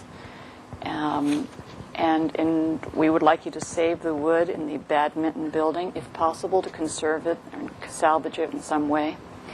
In terms of landscape, there is some desire from several members of this commission to retain or somehow respect and honor that arc of canary palms that exists there. So if you will explore that concept and come back to us with some thoughts about that, that would be very good. There have been some comments about that curving path by the pool. You've heard that we're sort of split on that, and if you'll just take a look at that also. Please add olives to your plant list. And there have been additional comments about the plant pockets, which I'm sure the landscape architect understood. Could you add a comment about the Golf Pro Shop could use some architectural refinement? Yes, and in addition to it being incorporated in some way and in a more integrated way to the entire site plan, that further development of the design would be appreciated, more in keeping with the original building. Good? Question. Yes. How about the wall height at the private courtyard at the southwest corner? Let's weigh in on that, or let's hear from you. Madam Chair, if I may, just to Yes. add a little bit of the functional qualification for that. That courtyard is a courtyard off of the women's locker room spa area. Wow. So depending on your motivation. Yes. That was why I didn't add it. It's for privacy. Yeah, And I knew it was have there. We have areas higher than that, I was courtyard. private dining, not a locker room. Okay. There's a He drops that. constituency Yeah. About the wall appreciate heights. The wall Okay. kind of close Strike to it. where it is right now. Thank you. Thank you. Madam Chair, Yes. did you include the comments on the, just a restudy or another look at the south elevation fenestration? I Yeah, I think think we that can. was in there. Yes. Yes. And, the other comment I want to make is I'm very interested in having, the stone pines saved that are right now Oh, at yes. the north end of the building. If those get moved, those are great trees. I mean, those okay. are wonderful. So I Yes, just if we wanted- could add that comment to save all the healthy stone pines and canary palms, I think you also added to that. All right. Okay, I'll make that motion then. For, A indefinite continuance to the Planning Commission with these positive comments. all those in favor? Aye. Opposed? Abstain? Motion carries. Thank you. Thank you all. Thank you all for the time you've invested in site visits and hearings, and we'll see you in a few months. Great. All right. We need one set. We need one complete set. for Yeah, our- that goes back into it. I'm giving this back to you. This is good. This is... Well, you gave us this. Do you want this whole thing back? Okay. and the color stuff. Okay. Do we keep, David, is there one set of, if it's one set of pictures, do we keep these? I believe you I've need got a one set. of everything. I've got I a believe. set. Okay. These? Okay. There you go. Why don't you put it in that file, too? Thank Great. you. Okay. Let's move on to item number 4, 100 East Carrillo I think Street. we need to listen the one on the... Oh, I'm sorry. Yeah. Yes, 350 Chapala has been inserted in item number 3 in place of 1900 Les Swain. Right. And I've we only have, got the one folder because it was a consent item. I see. This is a consent item that has moved forward. I'll present it to you after. Oh, good. For the Okay. record, I'll give you a presentation. Then Thank you. President of the Homeowners Association. Thank you. And I saw this at consent, and we talked about this quite a bit, and we kind of had some agreements, some understandings, but there's some issues that need to be resolved a little bit somehow. What happens is this is the Chapala Lofts. Yes. At both places on Gutierrez and on Parker Way, there are two, which are really exit stairways, but they're very prominent. This is one right here, and the way to, this is really good way to look at this stairway right here. Okay, this one right here, see? And on the other side, we have what pictures should I be looking at? 22, is that? Photograph 7. 7. Okay. There we go. Yeah, and this one right here, and 8. And 8. And that shows that other side right there. Okay. And what happens, I mean, there are some private gates at the top of those stairs, and the gates look like these, I believe. Now, this is the garage, but they are more like this one right here. Okay, this type of gates at the top. Yes. But the problem is that there are all sorts of unsavory activities take place in the stairway in the evening. Unsavory? Unsavory, not to be shared, not to be repeated. Yes. And there is vandalism, urination, drug use, whatever. So there's a strong concern from the owners of this, the people who live in this area, in these condominiums, to block the access to that. And they came up with a proposal to do this type of thing at both entrances. Mm-hmm. And I kind of put it on my pen. I kind of tried to sketch this a little bit, one way on this side. And let's see how it would be something like that on the other side. It would be right here with some other, I guess it would be with something like this, I think, something like that, something like that. Right now, they're just open alcoves, basically. Yes. It's a trick. And my comment was that I thought perhaps this was something that the Commission would appreciate and accept, but I saw the proposal as being maybe too mechanical, too much a reproduction of a gate. I mean, this could be exactly the same as elsewhere, but here they're in a much more prominent position, and they'll be on display, and they look more like almost like a jail or like a cage type of thing. I suggested to add other elements to embellish the ironwork with something maybe more along the line of the main gateway, which one would that be? That would be photograph. Here we go. This one right here. Yes. Right? So I thought something more that has at least some of the refinement and the details of this. Perhaps to add some loops to put planting or tile or a sign or something. It is not a gate that is used for access, so they are not really, there wouldn't be much of a purpose to attract people. On the other hand, anyway, so I suggested to have some kind of a restudy or to come back to the Commission for additional comments, and I forgot your name. Robert. Robert decided to come here and get your comments, and you may want to add something. Well put, Alex. Thank you. I won't go into detail why we're looking at this. We looked at all the gates that are on the property. There are close to 20-some gates on the property. So what we did is took those, whether you see this here, and did the same thing. And I agree with Alex's comment. It looks opposing. Another approach we could do, because we didn't want to allow anybody to climb over the gate. That's what they're doing here, and you'll notice that's why we've put on bird spikes to keep the two-legged birds away. So if we brought in large pots in here and grew up bougainvillea or trumpet vine, would that be enough to soften that? Let's On see. the inside. No, put the pots on the outside. Okay, look. Then you mean right here? Yes. Right here on this edge, right here. So Actually, right at the foot of the right at the foot. Oh, where's the photograph? Right in This front one, of the right there. You put a large decorative pot, 3 foot high. Bring up bougainvillea or trumpet vine, and soften the whole thing. And I agree with Alex that. But we didn't want to, that would be another approach. But, it's a homeowners association, 7 people, 14 residences, and it took a long time to get this far. Thank you. Do you have any other information you wish to impart? No, I don't. Thank you. I will ask for public comment. Is there anyone in the audience who'd like to comment on this item?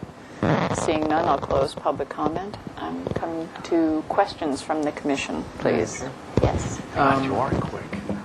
Yeah, betcha. I'm wondering, is this probably a required exit? Yes. So that what provisions are you thinking of making for people to be able to exit in an emergency without having to fiddle with a lock or anything like that? It's the same Would there be a existing, panic on the hardware? inside it's a passage, and exterior it's a lock. And what do you do to keep people from reaching through there? As we've done here, you have a box on the back side, and what we've done at the front door, you have a sheet of plastic, plexiglass, to prevent people from reaching over. Yeah. It's we're in the area of 3, whether it's gangs, homeless, Salvation Army. The pressure is really hard here, and just like at Chapalawan across the street, they're just beginning their experiences. Any further questions? No other questions? We'll take comments. Well, gosh, you know, I mean, it's between a rock and a hard place, because I understand what you're going through. I'm not in that neighborhood, but even where I am, yeah, it's a constant struggle with voices you hear, and okay, what are they doing out there? Sometimes it's innocuous, and other times it's not. You know, and if there was a solution that could be presented that was how something like this would traditionally be handled, I'd be more supportive of it, and that might involve some more of a masonry archway and something that connects back into the side wall of the stair, so it gets the height that you need so that they can't scale it. But then there's just a gate within that arch. But you've got another issue, which I think that is going to be a really hard sell with the building department, if not impossible. You need a landing on either side of a doorway. And so they're probably not going to allow something just at the base of the stairs. You need to allow for 3.5 feet. We have 32, 36 Do inches. you have that here before you're into the arch? Yes. Archway? We will have to, yeah. Yeah, there is. Okay. Yeah, well, what happens, he'll end up, he has about 18 inches. I think he has to go another 18 feet, at inches. least. Yeah, 2 feet. so I mean, it just So it's into the arch. architecturally. It's into the arch, Yeah. I think the other solution, let me interrupt you a little bit. I thought about that. In this case, it might be possible to do some kind of a masonry type of thing. I mean, masonry looking like. Yeah. This one works. Yeah, it's a little bit harder. But, Yep. yeah. But you know, the dilemma is want to help you come up with a solution, but not at the expense of degrading the architecture. It's just residences trying to protect their homes. No, I understand. And then, you know, you start getting plexiglass behind these things, and it's a slippery slope to go down. But, you know, and obviously a masonry solution just starts getting more and more expensive. But we have security cameras, and we've done the bird spikes. Okay.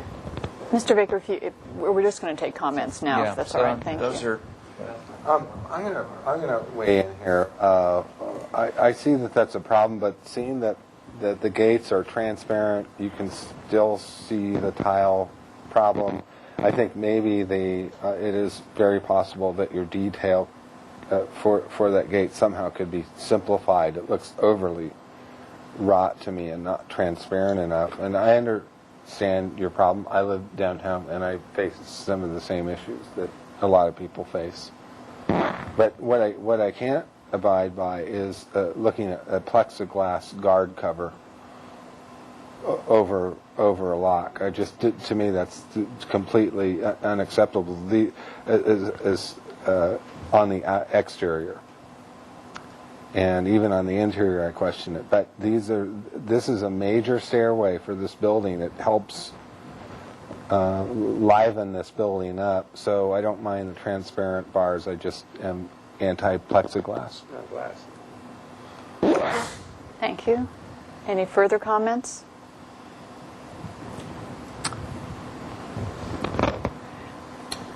Madam Chair? Yes. I guess it's a question more than anything. In terms of the choices, the one that has the, I think it's 350 there, that one, is that in the mix in terms of what is possible to be done? Because that's much more attractive than the spikes, just in terms of using the lamps and the other ironwork. I mean, is that a possibility? Yes. Thank you. Yes. It seems like the rest of the board is having the same difficulty Yes. I was having trying to approve this. I wanted to direct the applicant to pursue the design services of some design professional specializing in wrought iron design in El Pueblo Viejo, downtown. Because... Will that be your motion then? Well, I don't want to do that in the motion. It's a suggestion, a personal suggestion. If I were in your position, I would hire somebody who does this type of design. But I think if we arrive to a consensus that some kind of an iron and glass, if required, instead of plexiglass, is allowed, is acceptable, then we can send Mr. Parker, right? Vickery. I'm sorry, I keep listening. On his way to pursue that. At least he has some direction of how to go. Is that the consensus of the board? Yeah, I think so. And the only thing I'd add is that in lieu of plexiglass or glass, I think if there's a greater density of ironwork in the vicinity of that so that you couldn't stick your fingers through. That also I mean, if somebody's Put your hand determined through. they're going to get through or over it anyway, but I mean, I think that you could do that with ironwork somehow. I have a motion. Another comment too, just to address the 3-foot pot with the bougainvillea climbing on the stairway. You know, though I usually like pots, in this case I don't. There's limited room. I don't think a vine would be able to be trained. I think it would get messy, and then you're into, garden maintenance issues. So I think it's going to be the wrought iron and glass approach, or just wrought iron. Madam Chair? Yes? Not that you don't have enough on your plates already, but I think this is a good time to take pause and realize that as we see more of these projects coming in, we're going to need to start thinking this way of security, which we haven't done Yes. in the past. Santa Barbara is considered to be a very safe city. I also live downtown, and I met the guy with the 3-foot coat bar coming in my back door one night. So I understand fully that the security is an issue, and so I guess we're going to have to start in the back of your minds as you look at Asking those questions. asking those questions and prompting them to get a good design, built in. Yes. Thank you very much. I have a motion. Do I have a second? Second.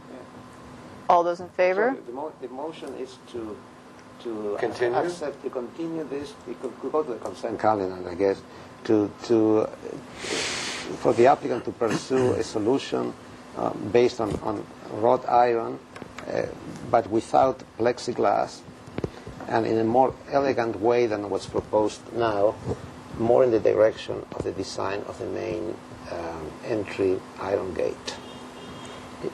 All those in favor? Aye. Opposed? Abstain? The motion carries. It was Maybe indefinite, was it Or not? indefinite? Maybe indefinite. 2 weeks? A couple of weeks. Indefinite, Indefinite. that's, yeah. Okay, Madam Chairperson, I would like to make this statement too, that if this comes back to consent and it is a successful resolution, I would like the commissioner in charge of consent that day to share report, that yes. solution with us. Yes. And just for information only. Yes, and since the would normal be- consent commissioner is not here, I hope it will be Very good. Thank you. translated to him. Good luck, Robert. Yeah. It's not an easy solution. Now may I have item number 4? 100 East Carrillo Street, the Rec Center. So, there, continue. Final approval is requested. Yes, that's what it says. Yes. I'm going to read the comments while you guys are getting set up from the last time we were here. Blank, blank, blank.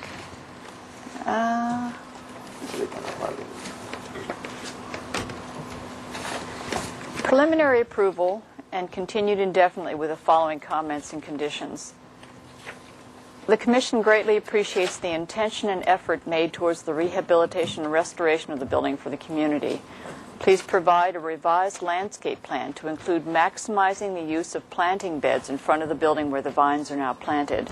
Provide the landscape plan for the back of the building to see how the front and back will relate to each other. Restudy the lights at the front entry door so that they are better proportioned. The exterior light fixture shall have an opal white diffuser. Historic resource findings are made as follows. The project, I'll skip those. Skipped. Those are the comments then.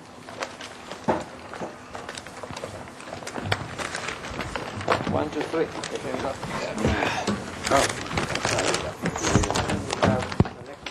Are these? This is. And if you will introduce yourselves for the record, and if you'd like to present the responses to these comments and other aspects of the project, please do. Mark McFarland with Kruger Benson Zimmer Architects. Joe Wilcox with KBZ Architects. And Martha DeGasis with PJ. Welcome. Okay.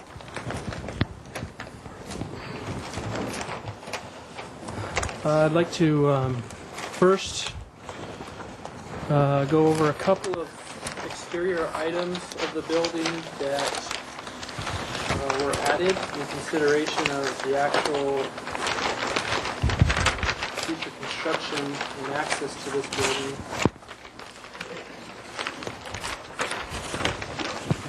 On sheet A 3.0,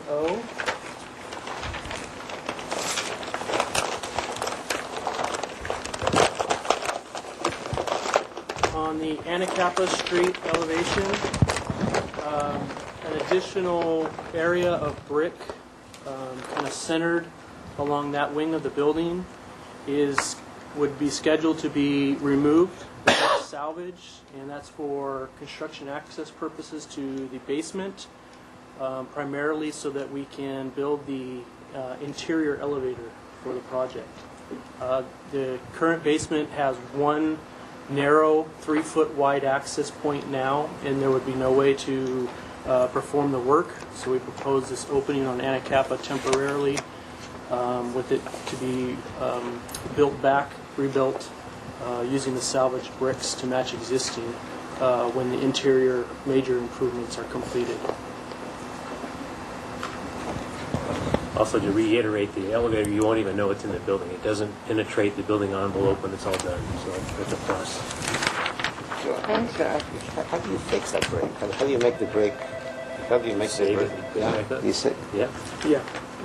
We call, in the documents, we'll call for all the brick to be salvaged, both in this location and in the locations that we had previously discussed in the reconstruction of the chimney, deconstruction, reconstruction of the chimney. Okay. And if a brick is broken, or 2 or 3 bricks are broken, how do you intend to? There are some bricks on the interior of the building, near the center portion of the building, that for structural purposes we have to remove for shear, and we propose to salvage those interior bricks that are currently not seen for replacement.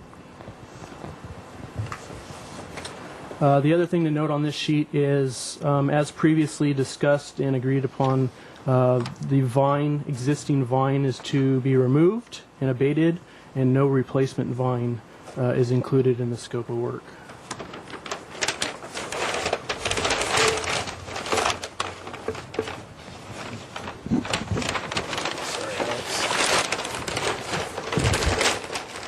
And then, per previous comments, sheet A3.5, drawing number 1 at the top, is an elevation. Actually, both elevations on here are looking from the courtyard to the 2 wings of the building. The top elevation includes a profile of the proposed metal stair that previously wasn't shown on the previous application documents.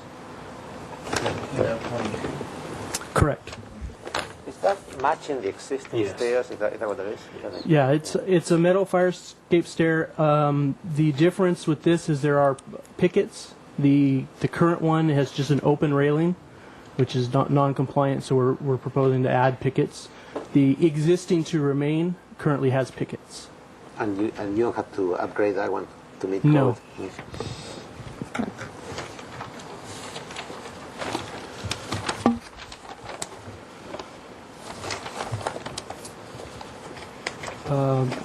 And then in terms of the landscape discussion on the front courtyard, we've included the plans for the front courtyard. Mark, which sheet are you on? L1.1. As noted previously, the front courtyard design was previously designed by Arcadia Studio, was approved previously by this board. At that time, I believe 2004, 2005, the city went forward and did a partial construction of that approved design that included the storm drainage work, the courtyard pavers, the wood benches, and the 4 interior trees and the interior planters, and the irrigation for that front courtyard. The fence, the proposed fence, wood fence, the trash receptacles, and much of the exterior plantings and some of the bed plantings, I believe, in the interior planters were not completed, and so we propose that it be included as part of this project. What are those plants? Are you gonna? Is that a future part of this presentation? Yeah, we'll let Martha go over the landscaping. Later. No, that's it. I don't know if you want us to re-review the gate details. Essentially, it's sort of a craftsman-style wooden gate with a dark stain to match the corbels and so on the building. And this was reviewed before and found to be appealing. So we have these for you to look at again if you desire. Irrigation, as we said, is existing now in the front courtyard. It's a low volume, low trajectory spray system here in these little planters here. We've got the existing Canadian redbuds planted, and then I'll go into the planting in the next sheet. One change that we are proposing at this point, when this courtyard was constructed, in the original plans, there was a little center planter there, little circular planter. As I experienced that little central area, there's really no necessity for that tiny planter there. I think it just would impede the circulation there. So we're just proposing to leave it as it is. I think it works really well the way it is, accessing the benches and for conversation and so on. So in the rear, you know, we've got these tiny little planters, so we're proposing a drip irrigation system back there with its own little controller and backflow preventer and so on. Okay, question while we're here. Is there a rain sensor on the controller? Yes. Okay. Got our boring irrigation details.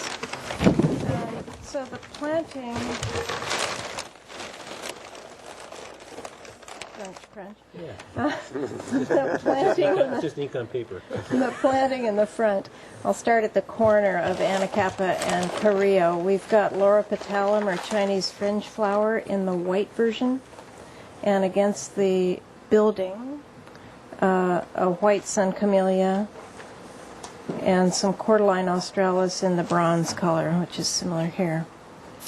In the planters in the courtyard, we have 3 each of the red-leaved Chinese fringe flower, and then a liriope or lily turf ground cover.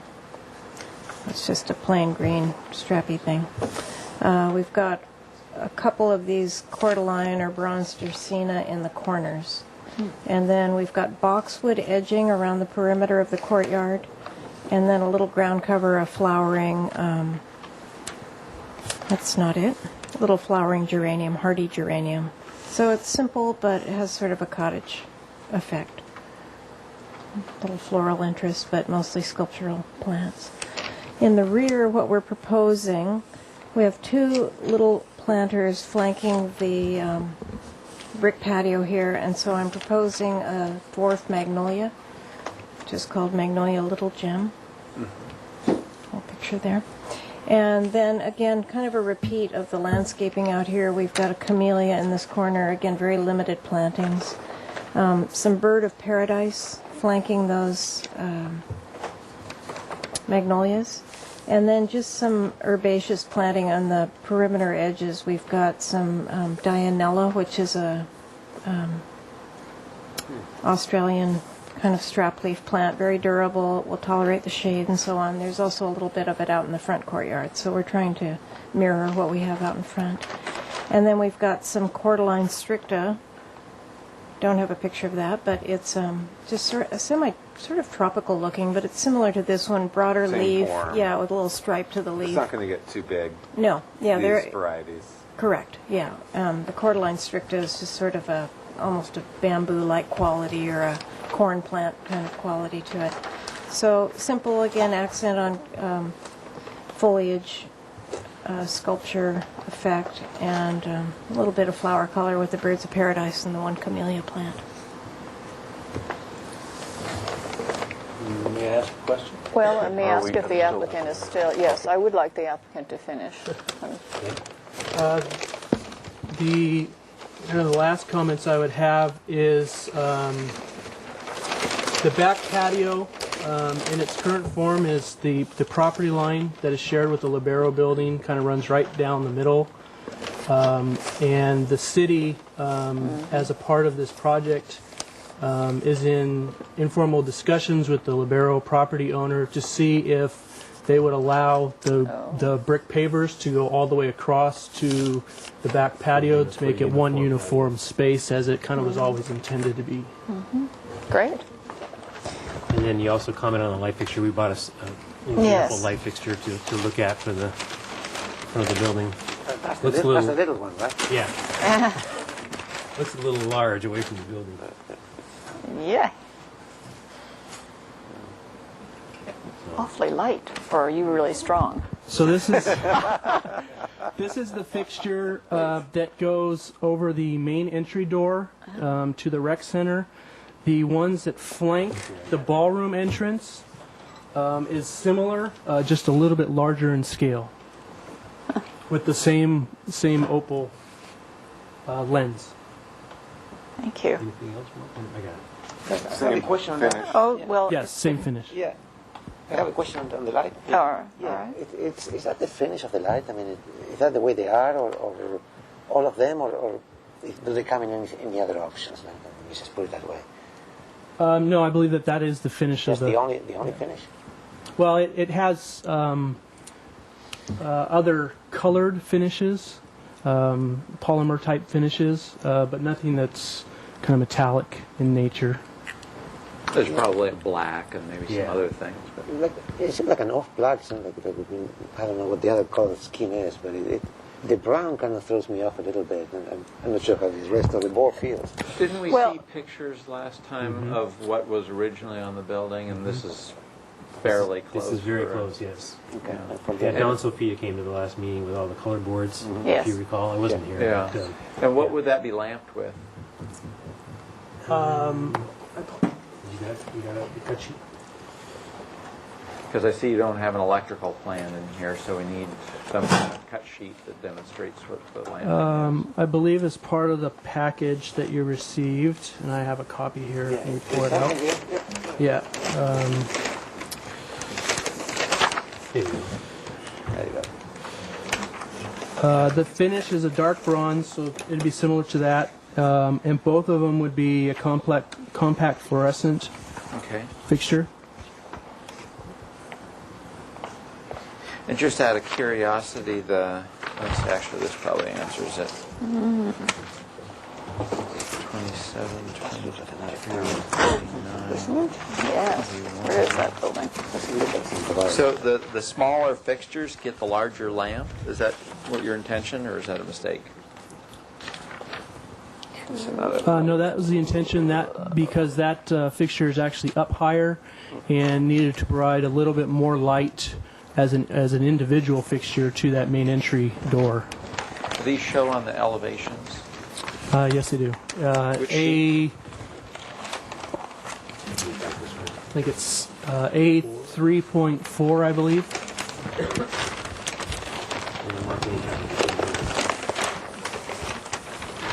Not that one. Let's see. How about... So I think that's an interesting... Yes, So I think we'd like them to 8.3. talk about each of these things. Okay, so those are three of the large ones on elevation 1. Right, the one over the single door, the main entry door, that is represented as a larger light when it is actually the smaller light. I see. But it's going to be the 42 watt and the others are 26. Correct. If you could talk a little bit about some of these things that you have here to complete your presentation so that we don't wind up asking some of these other items, that'd be great. Thank you. Let me start with this detail. This is a detail of the proposed metal fire escape, showing the metalwork, the pickets, the treads. It is a fire escape type stair with kind of a graded tread. We will be closing the risers for code compliance, and then the finish color is proposed to be the Downing Street, which closely matches the kind of the faded color on them, the existing stairs now, and closely resembles the color of the brick background. Right. Correct. Okay. The second loggia handrail detail, as we stated at the previous meeting, we are restoring a Julia Morgan designed addition to the back of this building that the city at some point had enclosed with offices. So we are removing their office enclosures and restoring that. And as a part of this, we are also including new decorative handrails that we propose to be in the custom green-black color, the design of which comes from the adjacent Julia Morgan Gymnasium building. The breezeway has a stair going up, a vertical staircase going up, so you can access the gymnasium roof. Right outside of the Cabrillo gym, there's an existing rail, handrail, that is similar in character to this rail.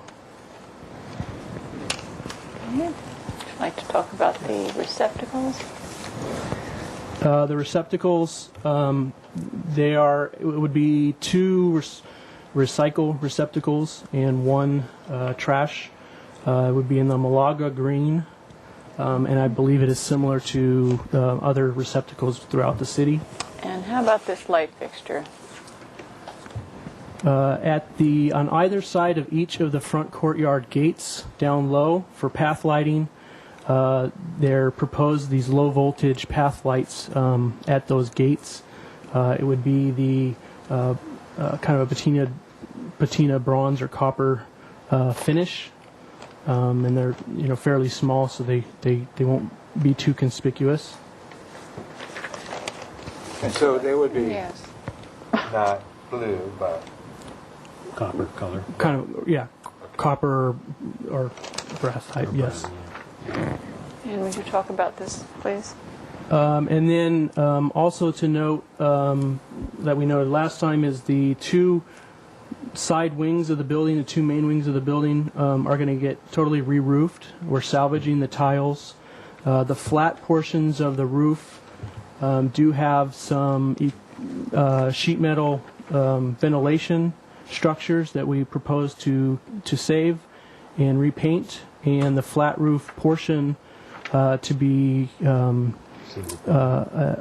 membrane that matches this Cordovan color, which is similar to the existing clay tile color.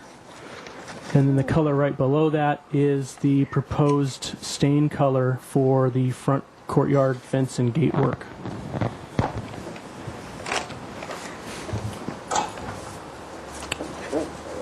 And well, can we just finish his presentation, then we'll go to questions. Okay. And probably the major addition since last we spoke is the city, the recreation center and the gymnasium are on a shared power system on the same property. As a part of this, the city has asked us to look at providing photovoltaic solar panels at the gym roof court, which was closed within the last 10 years by the fire marshal due to lack of exiting. So it's currently a non-used basketball court that was originally designed. It has It has 8-foot high concrete parapet walls. I apologize, I'll grab a section.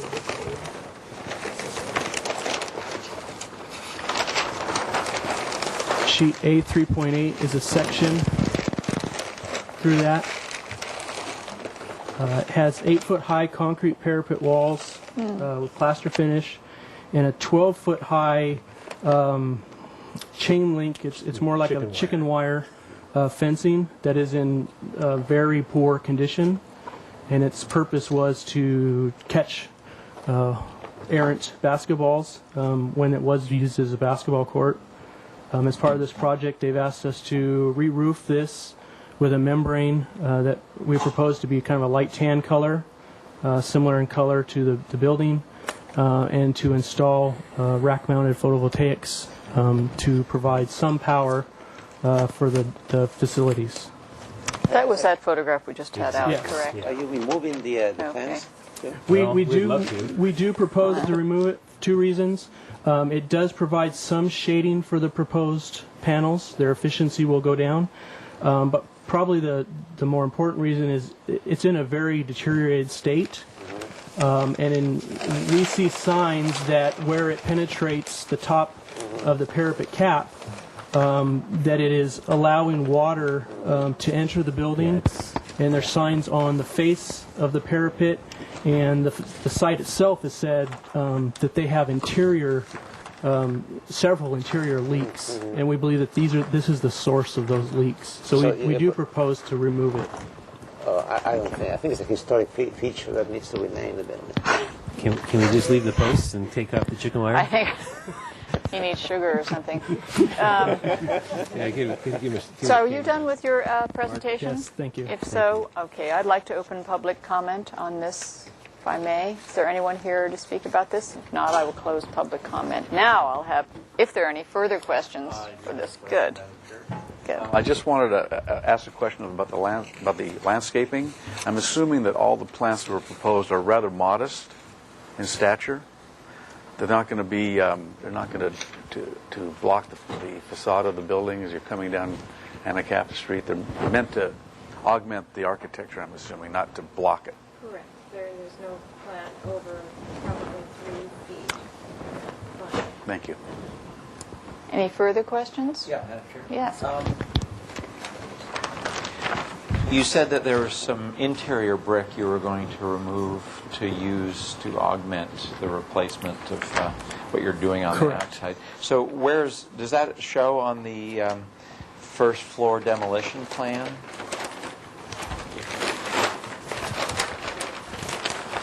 It would actually be at the second floor. Oh. And I believe that's A 2.3. A 2.2? 2.3. Oh, sorry. A 2.2. You're correct. At one point, the center intermediate wing of this building, as originally designed, was a roof deck. At some point, and this is one item that we don't have a date for when it was infilled, the city infilled that for functional space. The walls at the ballroom side and the kind of the Anacapa wing side are all interior to the building, and that kind of crosshatch portion of those is existing brick. And that brick, and it shows better on the structural drawings that we have started to generate, that brick needs to come off so that we can shear those walls, and there's no reason to put the brick back up, so we intend to use that as our replacement bricks. Okay. So it's like this entire face here, Correct. Short of doors. And Right. Like that, yeah. That whole upper office area is essentially the interior of that is a demo and a total tenant improvement of that space. That's the Julia Morgan. The Julia Morgan portion is underneath the shed roof on the loggia portion. Yeah, she includes the loggia portion. Any further questions? I got a question. Where are these guys, these handrails? I'll show you. The front or the back? The back. It would be Right here? No, where we It would be off of the back patio. we originally had a ramp when we first came I in. They're required in here. So there's Okay, so 1, 2, 3, there's 4, Right. 5, six. 6. There's two columns that were originally designed. They were simplified from the Julia Morgan design. They didn't build it exactly the way she drew them, and we proposed on that brick steps to add 6 of them. Any further questions? Seeing none, I'll take comments. Madam Chair, everything looks great. My biggest concern is, when we saw this before, there was the glass block window you were going to take out, and you were going to be using salvage brick to fill that in. And now the area of brick replacement has grown a great deal, and I suspect you're going to lose a lot when you try and salvage ones that you peel off the outside there. And so you're going to have to fill that in. And so I'm wondering if you have plans for steam cleaning or power wash or whatever to do to the whole brick facade so that when you put all this back together, there's more of a guarantee it's going to blend. Also, I notice in certain keynotes it calls out about salvaging existing brick and this and that, but in other locations, for instance on A2.1, for this fireplace that's coming out and proposed to be rebuilt, it says, to existing dimensions and details, but do you have elsewhere, like in a project spec book, that it calls out to salvage these bricks? I'd hate for that to get overlooked and then there's no supply of these, because I don't know how in the world you'd ever match it. No, it should be noted on the sheet. If it's not, that demo detail 1 should say to salvage them. And if it doesn't, we will correct that. And it does. Our spec book will include salvage of historic materials, and we will be cleaning the exterior of the building. It is in pretty dirty condition as it is now. Yeah. Particularly since we're removing a large portion of the vines as well. We were going to be cleaning, so we're going to be cleaning the whole building. And Mark, are there bricks here too we can salvage if we need to? What's that? Mechanical bricks, Mark? I don't believe so. Did they add this on? No? Okay. You're going to be also losing bricks from when you take the vine off the wall, I suspect. We've actually seen some signs where it's, I don't know if someone's pulled on it or it's falling on its own, but it has not pulled those bricks. And this, along Carrillo, in this corner, kind of the ballroom corner, a large portion has fallen or been pulled off, and there wasn't any significant damage that we could see. We've also found that the vines are attached with wood plugs that were probably put back there 40 years ago in the grout space, wood dowels, and those wood dowels are deteriorated. So that's kind of how they attached it back then. Thank you. Any further comments? Yeah, I just got to say this. I just want to state for the record, this landscape is just outstanding. It's sensitive. Martha has done such a good job. So surprised. It's just incredible. It's appropriate. It's the scale of every plant is thought out. The colors is just the kind of sensitivity that's all too rare. So my compliments to the landscape architectural team, Martha and her staff. Thank you. I have a comment. Yes? I'm really pleased the city's taking this kind of interest in the rec center. I have a long history with the rec center. We don't need to go any further than that, Steve. But I'm also pleased that the back courtyard is being addressed. That's derelict, and going to be lovely when that's opened up. And I'm assuming that the Libero building is going to, I hope that they cooperate with you on the walkway. I would really encourage that, and I think that building will be, I think that both of those buildings together will be a nice addition to that block on Anacapa. So thank you. Thank you. Any further comments? A minor comment on the this handrail right here. Yes? I like everything you've done, so it's just that I think you may want to rethink either the sizes or that the way that thing is not. If you look at it, it's not exactly, it doesn't line up if you look at it. I think it would be a good idea to perhaps continue this thing through, because with the handrail extensions down and so forth, you have these awkward breaks, and that seems to be like a good point to put those, the posts. Because right now, as a half inch by one, it will move. somebody would step on it. I mean, we need to work out this thing, rework this a little bit. Do we have pictures of the existing handrail with this? No, there is a Of the gym? section So we tried to match the existing. through. Because of the extensions, Yeah. you may get into more trouble because they're not exactly.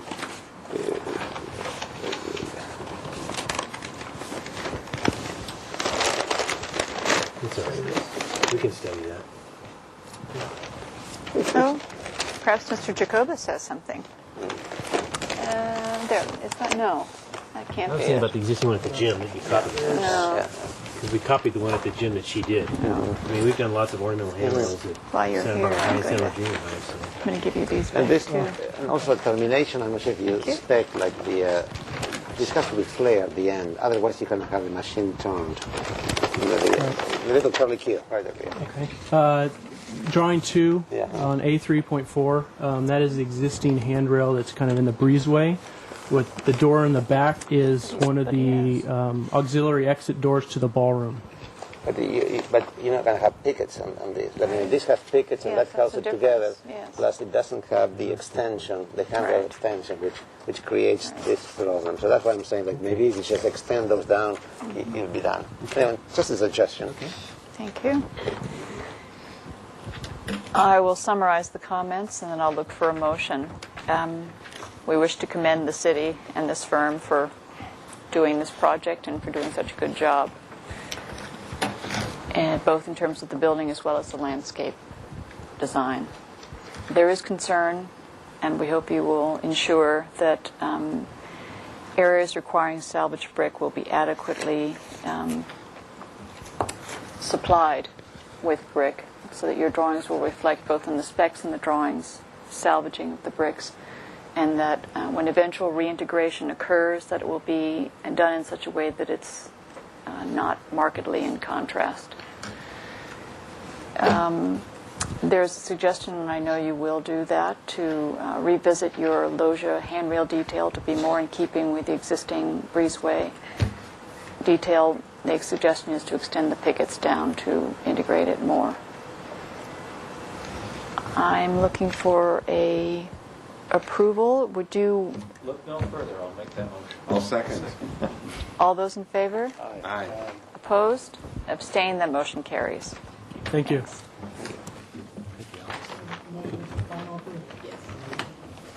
The next item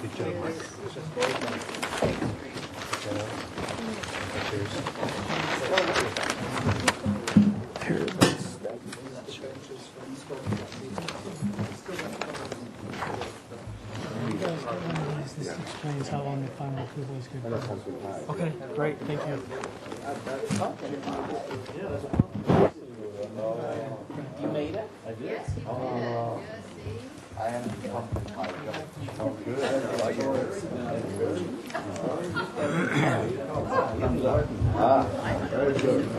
I've eaten half of them already.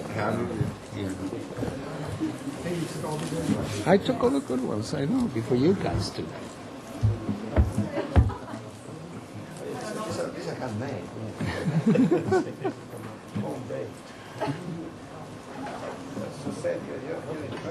I didn't do that. I just brought it over.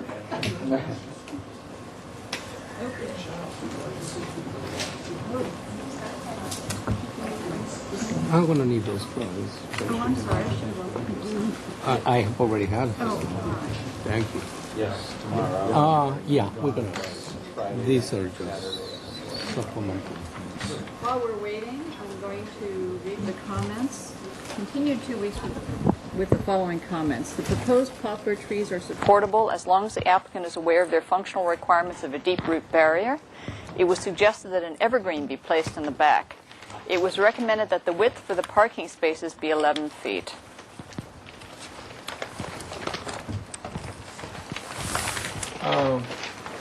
Madam Chair, Henry Lenny Design Studio. Just to give you an update, we have been, it feels that we haven't done much, but we have been doing quite a bit. Among those things, I think we're beginning to find the tenants and begin to define things a bit more than before. But There, just so you know, we've gone through transportation. I met with Steve Foley. He likes everything. As far as the trees are concerned, even though I still haven't gotten my wish of poplars, probably won't again. And instead we're going to London plane trees. The concern of the poplars is, I think, Robert, what you mentioned is that they have the shoots, and so anyway, one of these days. Transportation was fine, zoning was fine, everyone was fine with this, and so let me just first of all tell you that I think what we would love to have is start demolition of the paving and also the facade of the building, and I'll show you some drawings of that. First of all, this is a demolition plan, and I have some other drawings to show you, but this basically in a nutshell shows that we're removing the paving, we're removing that canopy, and we're removing the eyebrow that was placed there back in the 60s, I think, or late 60s, early 70s. Fortunately for the building, there are one portion of it which is still left from the original 1920s buildings, and that's it. And that is the eave and the roof. And I'll show you some photographs on that. But the idea is to leave all the structural systems in place. In other words, the building has been retrofitted, and we may have to do an update retrofitting to this building. It is a Pep Boys building. So there are some windows up there that are blocked off from the original design from the 1920s. We're going to investigate where they are. I'm sure there was something in the middle, but now there is this enormous U-shaped I-beam configuration in the middle, so we're not going to be able to do much there. And then the plan is to actually set this back and create a patio. So what you see, the storefronts that you see here are set back approximately 12 to 14 feet. And then on the side of the building, we're going to start opening, depending on the tenants that come in, the facades. Now, as you saw before, the intent is to leave this wall in place. As tenants come in, we will create some additional openings, although I don't suspect there will be many more than there currently are. There's 5 openings at the moment. The idea, again, is to fill this with vines on this side. On the other side of the paseo, we'll have some pots. And then have this as very, very small tenants, which would primarily be, all of which are restaurants that you know, because I think Mr. Mahbub has wanted to use local restaurants as opposed to national chains. And so, but the idea is all the seating is going to be outside. We'll have radiant seating underneath the brick, and so that would eliminate the need for those horrible things that people use. In terms of just to refresh your memory, and it was tough to photograph, this is the only part left of the 1920s. That will remain. Some time ago, they put a new facade. The structure was left also in place from the 1920s. And the idea is to go ahead and remove this entirely, to put the tile, I think as we talked about before, the roof tile, there used to be roof tile here, reintroduce that again, and to begin to place the openings on this building here. Now, what I've done, Jason is out of the office, I made a horrible attempt of Adobe Photoshopping things. My first experience with Adobe Photoshop, you know. So, didn't work very well. But this is to show you that this portion would be demolished or removed entirely. That the storefront, including the wall, minus the structure, would be taken away, which is also shown here. There are some existing, 3 or 4 existing trees which are not doing very well. So those are to be taken out here. Now, let me go back to the site plan, because I think the great advantage of, and this is just to show you how we're beginning to develop the interiors, depending on the tenants. And this also shows you how far back we're going with this. So the idea is to have some sort of a screen. We're currently thinking that that screen may be some very nice wood planters with, where is the site plan? Site plan is right there, that one right there. Oh, yeah. Nope, no. No, those are the materials.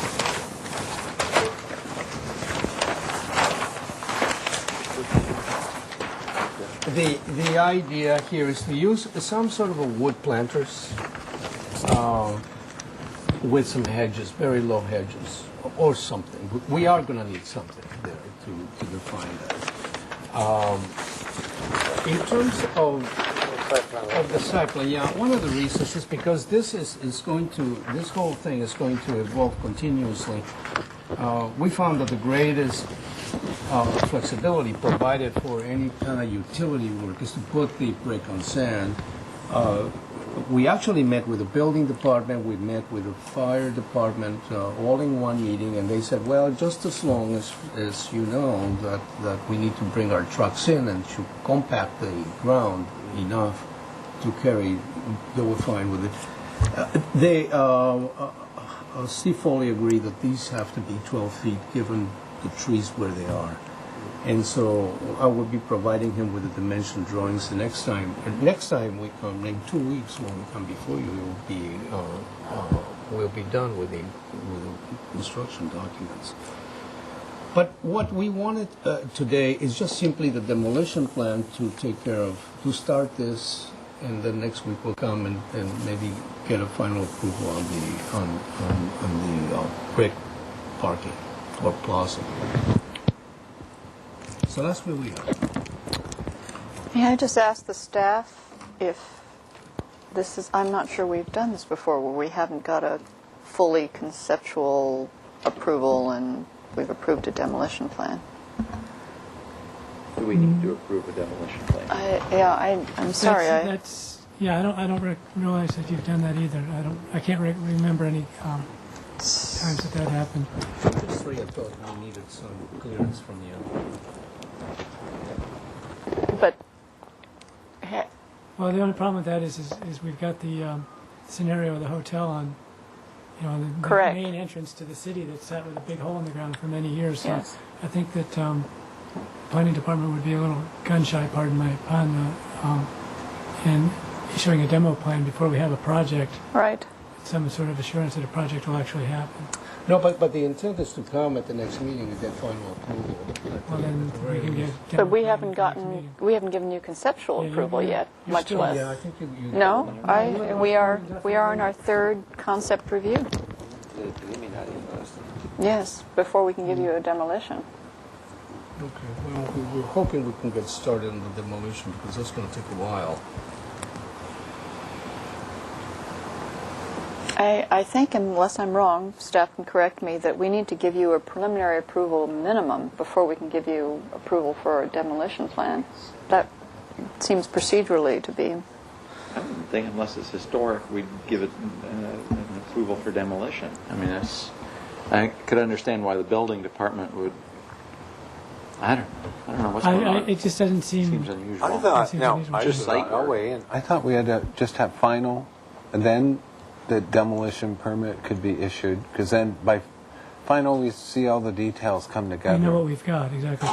I'll tell you what, I'll take a run and see if I can find somebody that maybe can shed a little light on that, and I'll be right back. Thank you. You're just looking for demolition of the site work, of taking out the paving and utilities, but not the building, is it? Well, no, I mean, not any portion of the building here. Right, We don't so know if what it's just that's gonna site be. clearing, I wouldn't think What that would be. we know is going to happen, and it's going to happen, so we like to remove this eyebrow. Oh, yeah.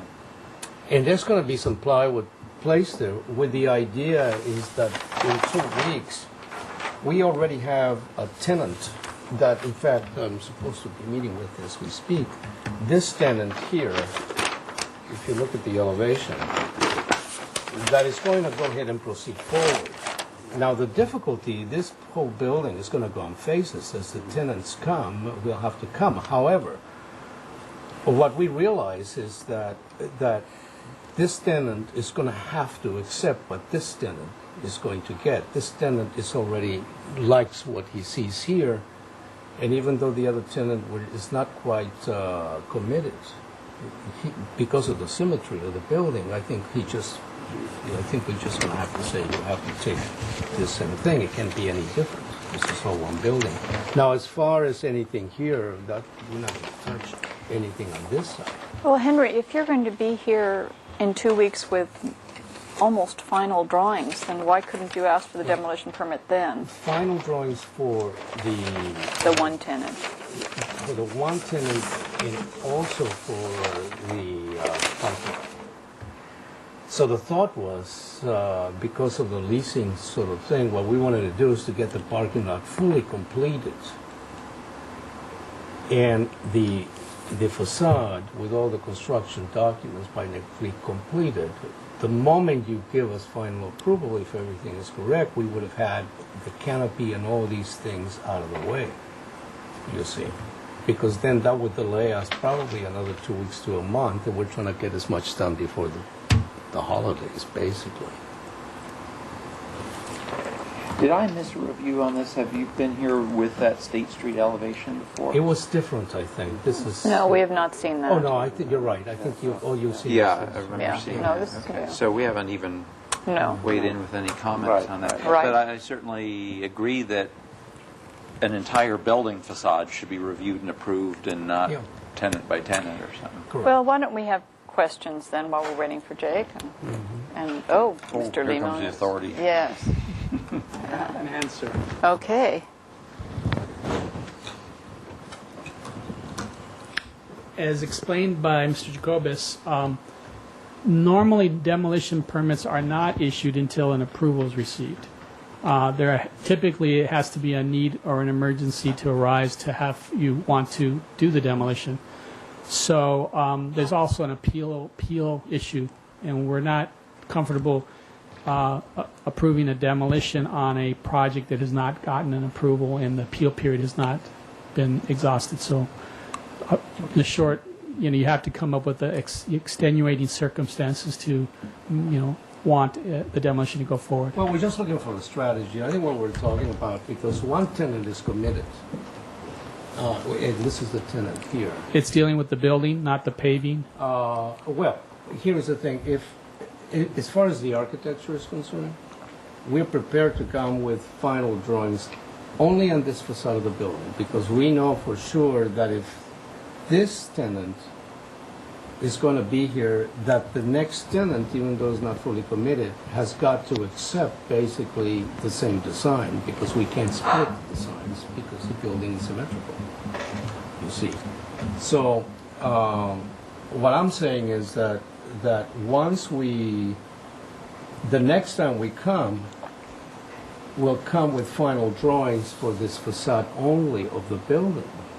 For the rest of the building, we can't do anything until the tenant is committed and we know what their program is in terms of windows and openings and so on. So it's more of a phased approach. It is a phased Okay. approach. Now, the one thing we know for sure is that the parking lot, the Right. removal of the paving, our intent is to finish the parking lot and the brick paving prior to the full completion of the project. Okay.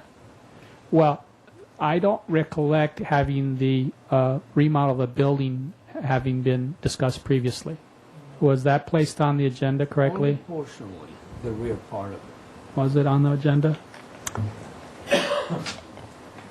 Demolition and redesign of the existing storefront is all that is mentioned. Okay. What I would think the only consideration would be to break off the parking area separately. Oh, like we had it before. Right, and just ask them to approve that aspect of the project, and then you deal with your building separately. I think that's the only way to proceed. Does that give enough direction? And that's up to the commission's. The only problem is we don't have working drawings of the Of either- parking any of space them. either. Well, then I wouldn't recommend getting any demolition approved until you're comfortable with an approval.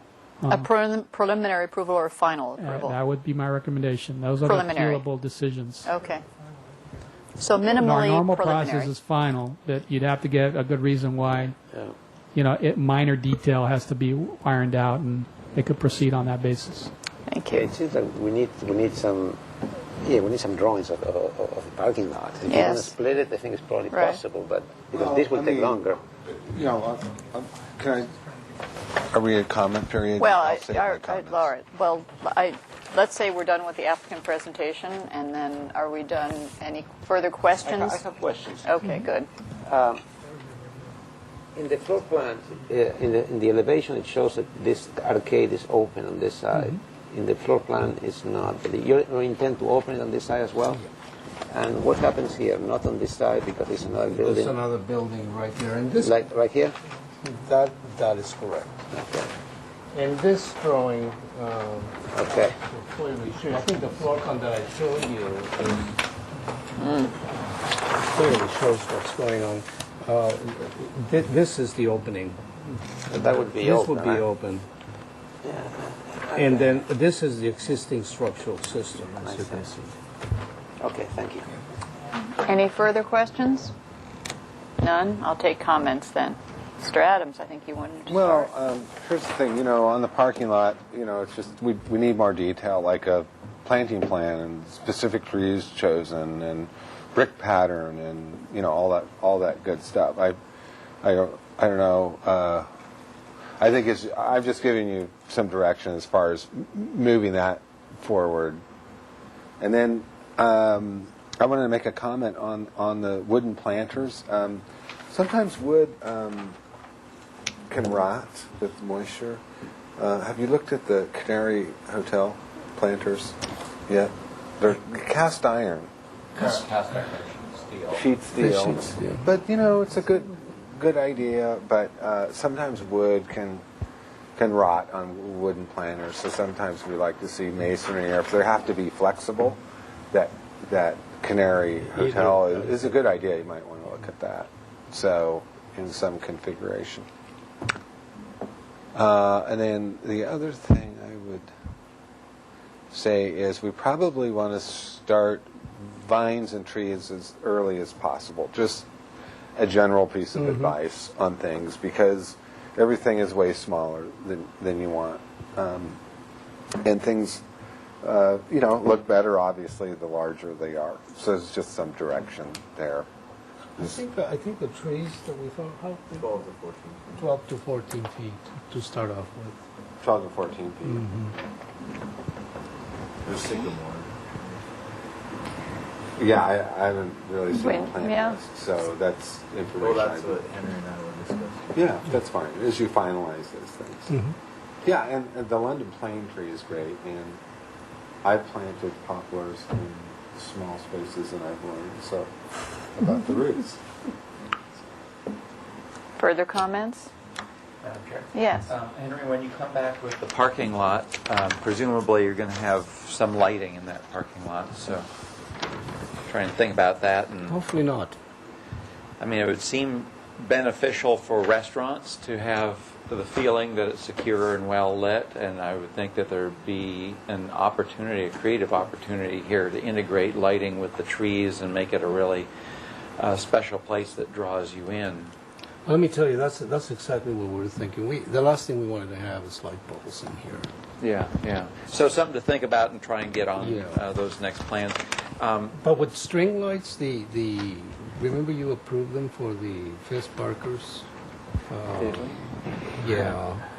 I don't think they're generally approvable in EPD, but... No, I'm not talking about Christmas trees, the one that have the real bulbs. Well, those don't meet Title 24. You'd never get those approved by the building department if they're doing their job. Can we just stay with comments and go back and forth? So are we commenting on the State Street? However, these are going to be our comments that are moving forward. Okay. I think all of it would be lovely if you come up with something that's along these lines, and certainly the upper half of the State Street elevation evokes some of the nicer drawings we have from the Community Arts Association on the walls. The under part of it concerns me, and I don't know what this building historically looked like, but it just doesn't feel credible in terms of the amount of masonry material between those, the recessed deck or patio and the bottoms of the windows. So obviously you don't have the height to deal with that with arches, but I'm just thinking more columns or some other solution to feel credible, because that's a long span, and coupled columns, pairs of them, or just a more regular intercolumniation. Colonnade, how about that? Yeah, there you go. So that's my comments. Can I just add just a question, just direction for you to think about? Will you need to? This is private property, Mm-hmm. so will you need to secure it because of various downtown issues? Something to think about. That's all I'm saying. How we had to do those gates for the CTRs and so on. It's just something to think about in the mix. Thank you. Further comments? Yeah, I agree with the comments made. These are the things that I see that are needed in the site plan. Lighting, utilities. If you don't know exactly where they are, at least some concept where it is they're going to run. The trash, the delivery vehicles, the gates, and also the striping. How you're going to? I mean, I know the trees, but there may be some other need for some little markers or whatever. Regarding the elevation, I agree with the comments exactly with my colleague. I think if you put one there, another two columns, that will work. But it's not clear if you do have the architrave, also called the porch beam, right? Like the beam that goes this, or is it the way it looks here, like maybe the ceiling goes up and round. So there has to be some kind of an architrave in there to that where the columns are holding, and it doesn't seem to be there, which is the comment that Harris made. Okay. Thank you. Any further comments? Well, just to add a comment on that State Street elevation, as you come up with more drawings for us to review, just what is happening on the ceiling of that recess there. Because if this just turned the corner and went straight back... Well, that's the architrave comment. Yeah, exactly. And then, if this is just one big flat plane, or if it's coffered somewhat, but obviously you've got a depth issue there, not a lot of room to work with, so a challenge.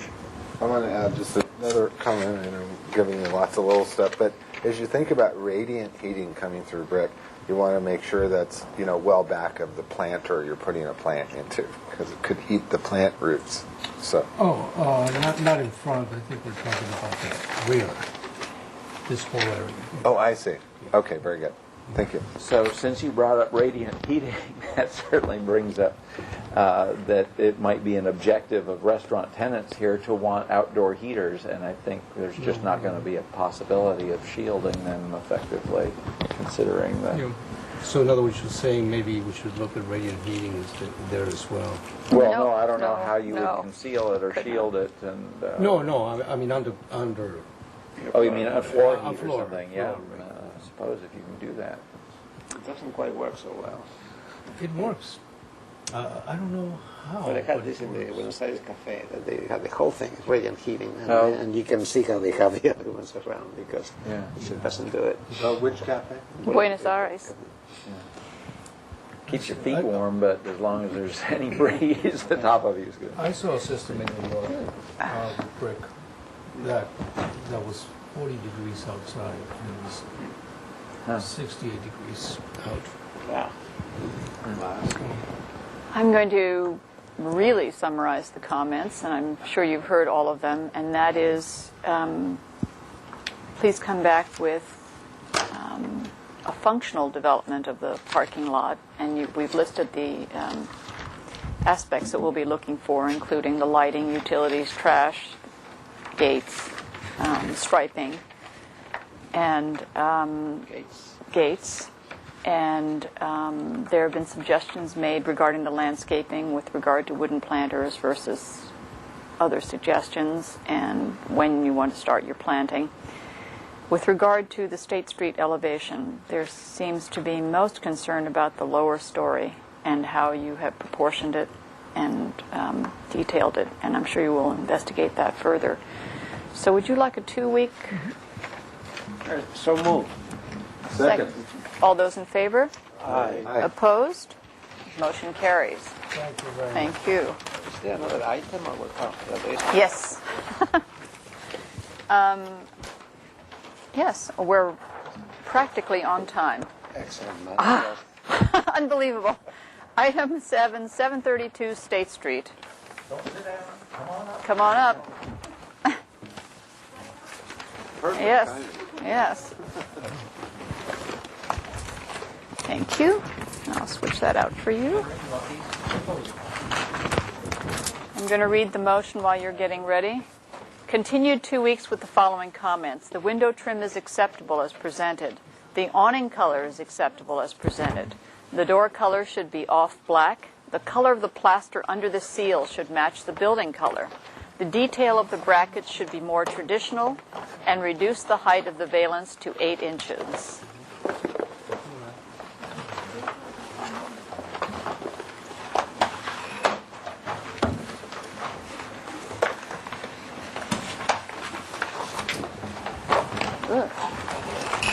Nice paper. Whoa. Down, boy. Yeah. Classy presentation. Yes. You see, this is I where wasn't present at the last meeting when this was. Oh, considered, yes. So I need to have the consent Yes. of the applicants. If to you would proceed. consent to have Commissioner Curtis vote on this presentation, he was not here at the last one. Would you consent to having him vote, or would you prefer to have him recuse himself? We have a choice. Yes. If you give us Well, positive comments, they're all welcome. you might have to choose without knowing that. All right? Thank you. All right. Why don't you introduce yourselves and then have your presentation? Okay, my name is Allison Lee. And my name is Haejun Kim from DGB America. Thank you. Will you tell us how you've responded to our comments, please? So we have decided to go with the same stucco color with the upper part, so it continues all the way down. And then, as we have discussed last time, the window trim is going to be the color that we have discussed with the sample. And then the door is going to be off black. Yeah, Gonna be this gonna be like it's a little bit different, maybe. That's the door. For the door. Oh, for the door. that's the door. Yeah. Okay. And the window. That's off black? Gonna be There you go. yeah. There we go, guys. This is a little bit dark. It's a little bit dark. Yeah. Right, Okay. darker than the Okay. stucco itself. And the stucco is right there. Yeah. The color of the door is Allegheny, so it's on the record. That is the awning, right? Awning. Right. Yeah. It's going to be the same as what we discussed. Mr. House, would you like to come and look at the colors?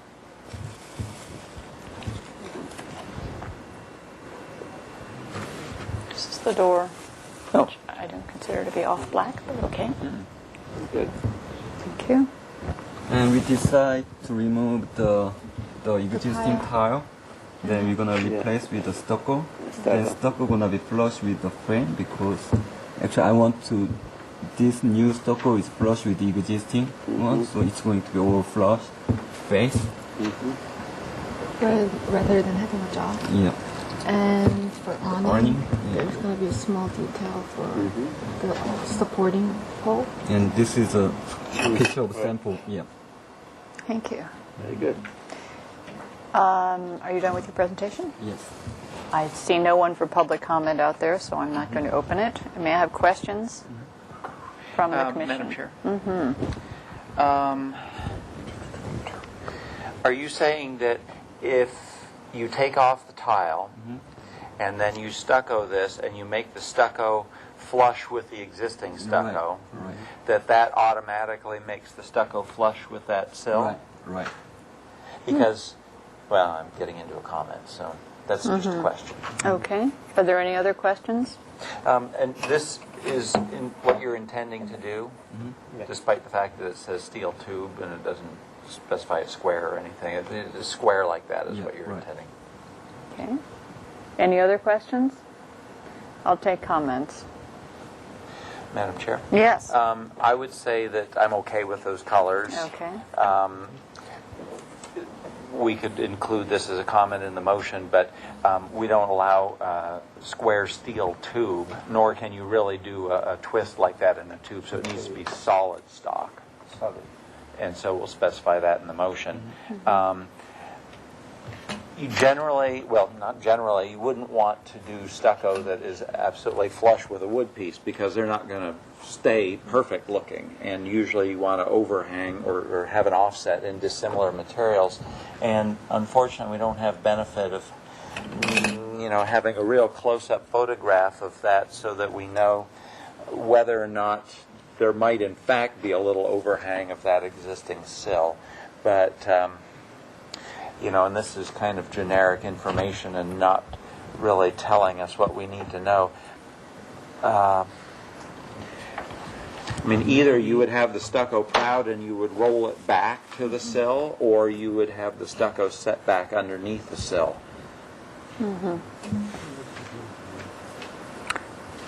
So you're the one that's been out there on the site. Do you think that it might be one of those, or do you think it's going to end up exactly flush? Yeah, Looks I'm like sure the that's exactly flush with the existing stucco. If Yeah. we make like a detail like this. And as shown here, do you have any idea how thick that stucco would be? Maybe it's not important to align the window sill with the stucco, but here I think the intention is to align with the existing finish. So there might be a small... But I'm sure that this is exact flush. We don't want it flush, Right, is the point I'm saying. Right. Yeah. But either way, we got a flush. What about you agree with the idea about the making flush with the existing stucco and new stucco?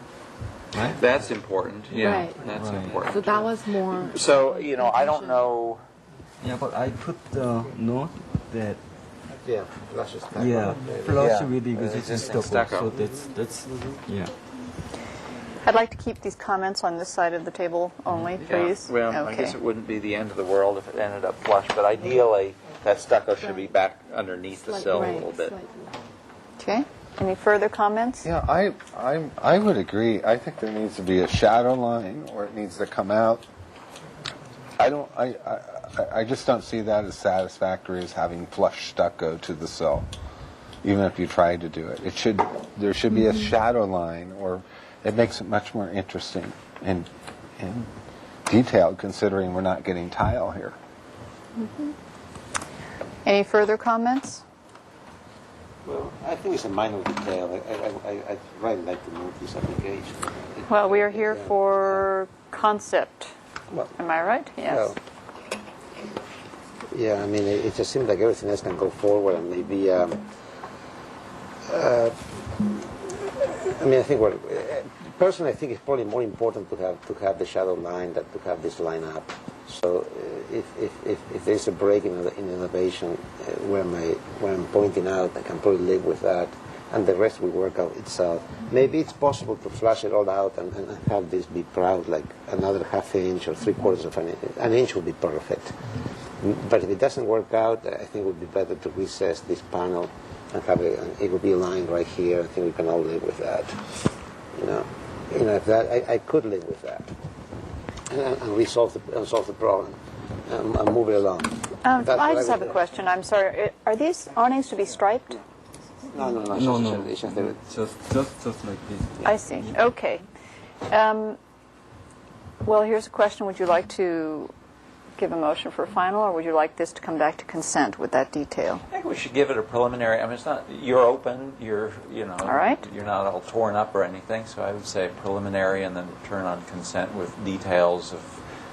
You understand what our issue is, and so maybe if you take more careful measurements, you'll find that in fact that sill does hang out or something like that. So.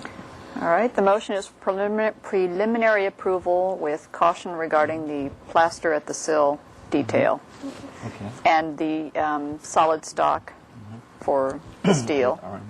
And the colors are acceptable. And the colors are acceptable as presented. All those in, oh, Back into the motion. second. Back in 2 weeks. 2 weeks. 2 weeks? To the consent calendar. Consent calendar. One person reduce it at 11 o'clock. It will be 2 weeks. To come back to final with that detail. Okay? on consent. The rest is done. Okay? All those in favor? Aye. Opposed? Abstain? Motion carries. Motion to adjourn. Thank you. Well, before we Oh. do that, Yes, you need to. yeah. To Don Sharp's house. I would Did they just, say the address too? the 680 Cal. See if they can find us. Yeah. I wanted to bring up a violation, which is the Verizon Wireless at Ortega and State. And if anybody's noticed, instead of, like they have the braces here, the Verizon ones come up like that. And so, Jake, somehow we need somebody to take a look at the approved drawings and see if they installed those awnings per the drawings, because they look horrendous. Horrendous. And the color of the awning. I'm surprised we approved that color. Oh, the tan. Yeah. And then their sign, I don't know what went wrong there. They're halo lit letters and they're this tall, and you can't read it day or night. Then I guess Jake's got a lot of checking to do. Okay. Well, we've approved tan on these. Okay. Yeah, I'll take this. Yeah. I don't know. Hey, that's a good. Wait, Jake, I need to make a comment. The tile. Could you check the drawings for the tile on the Verizon building? I don't remember the pattern.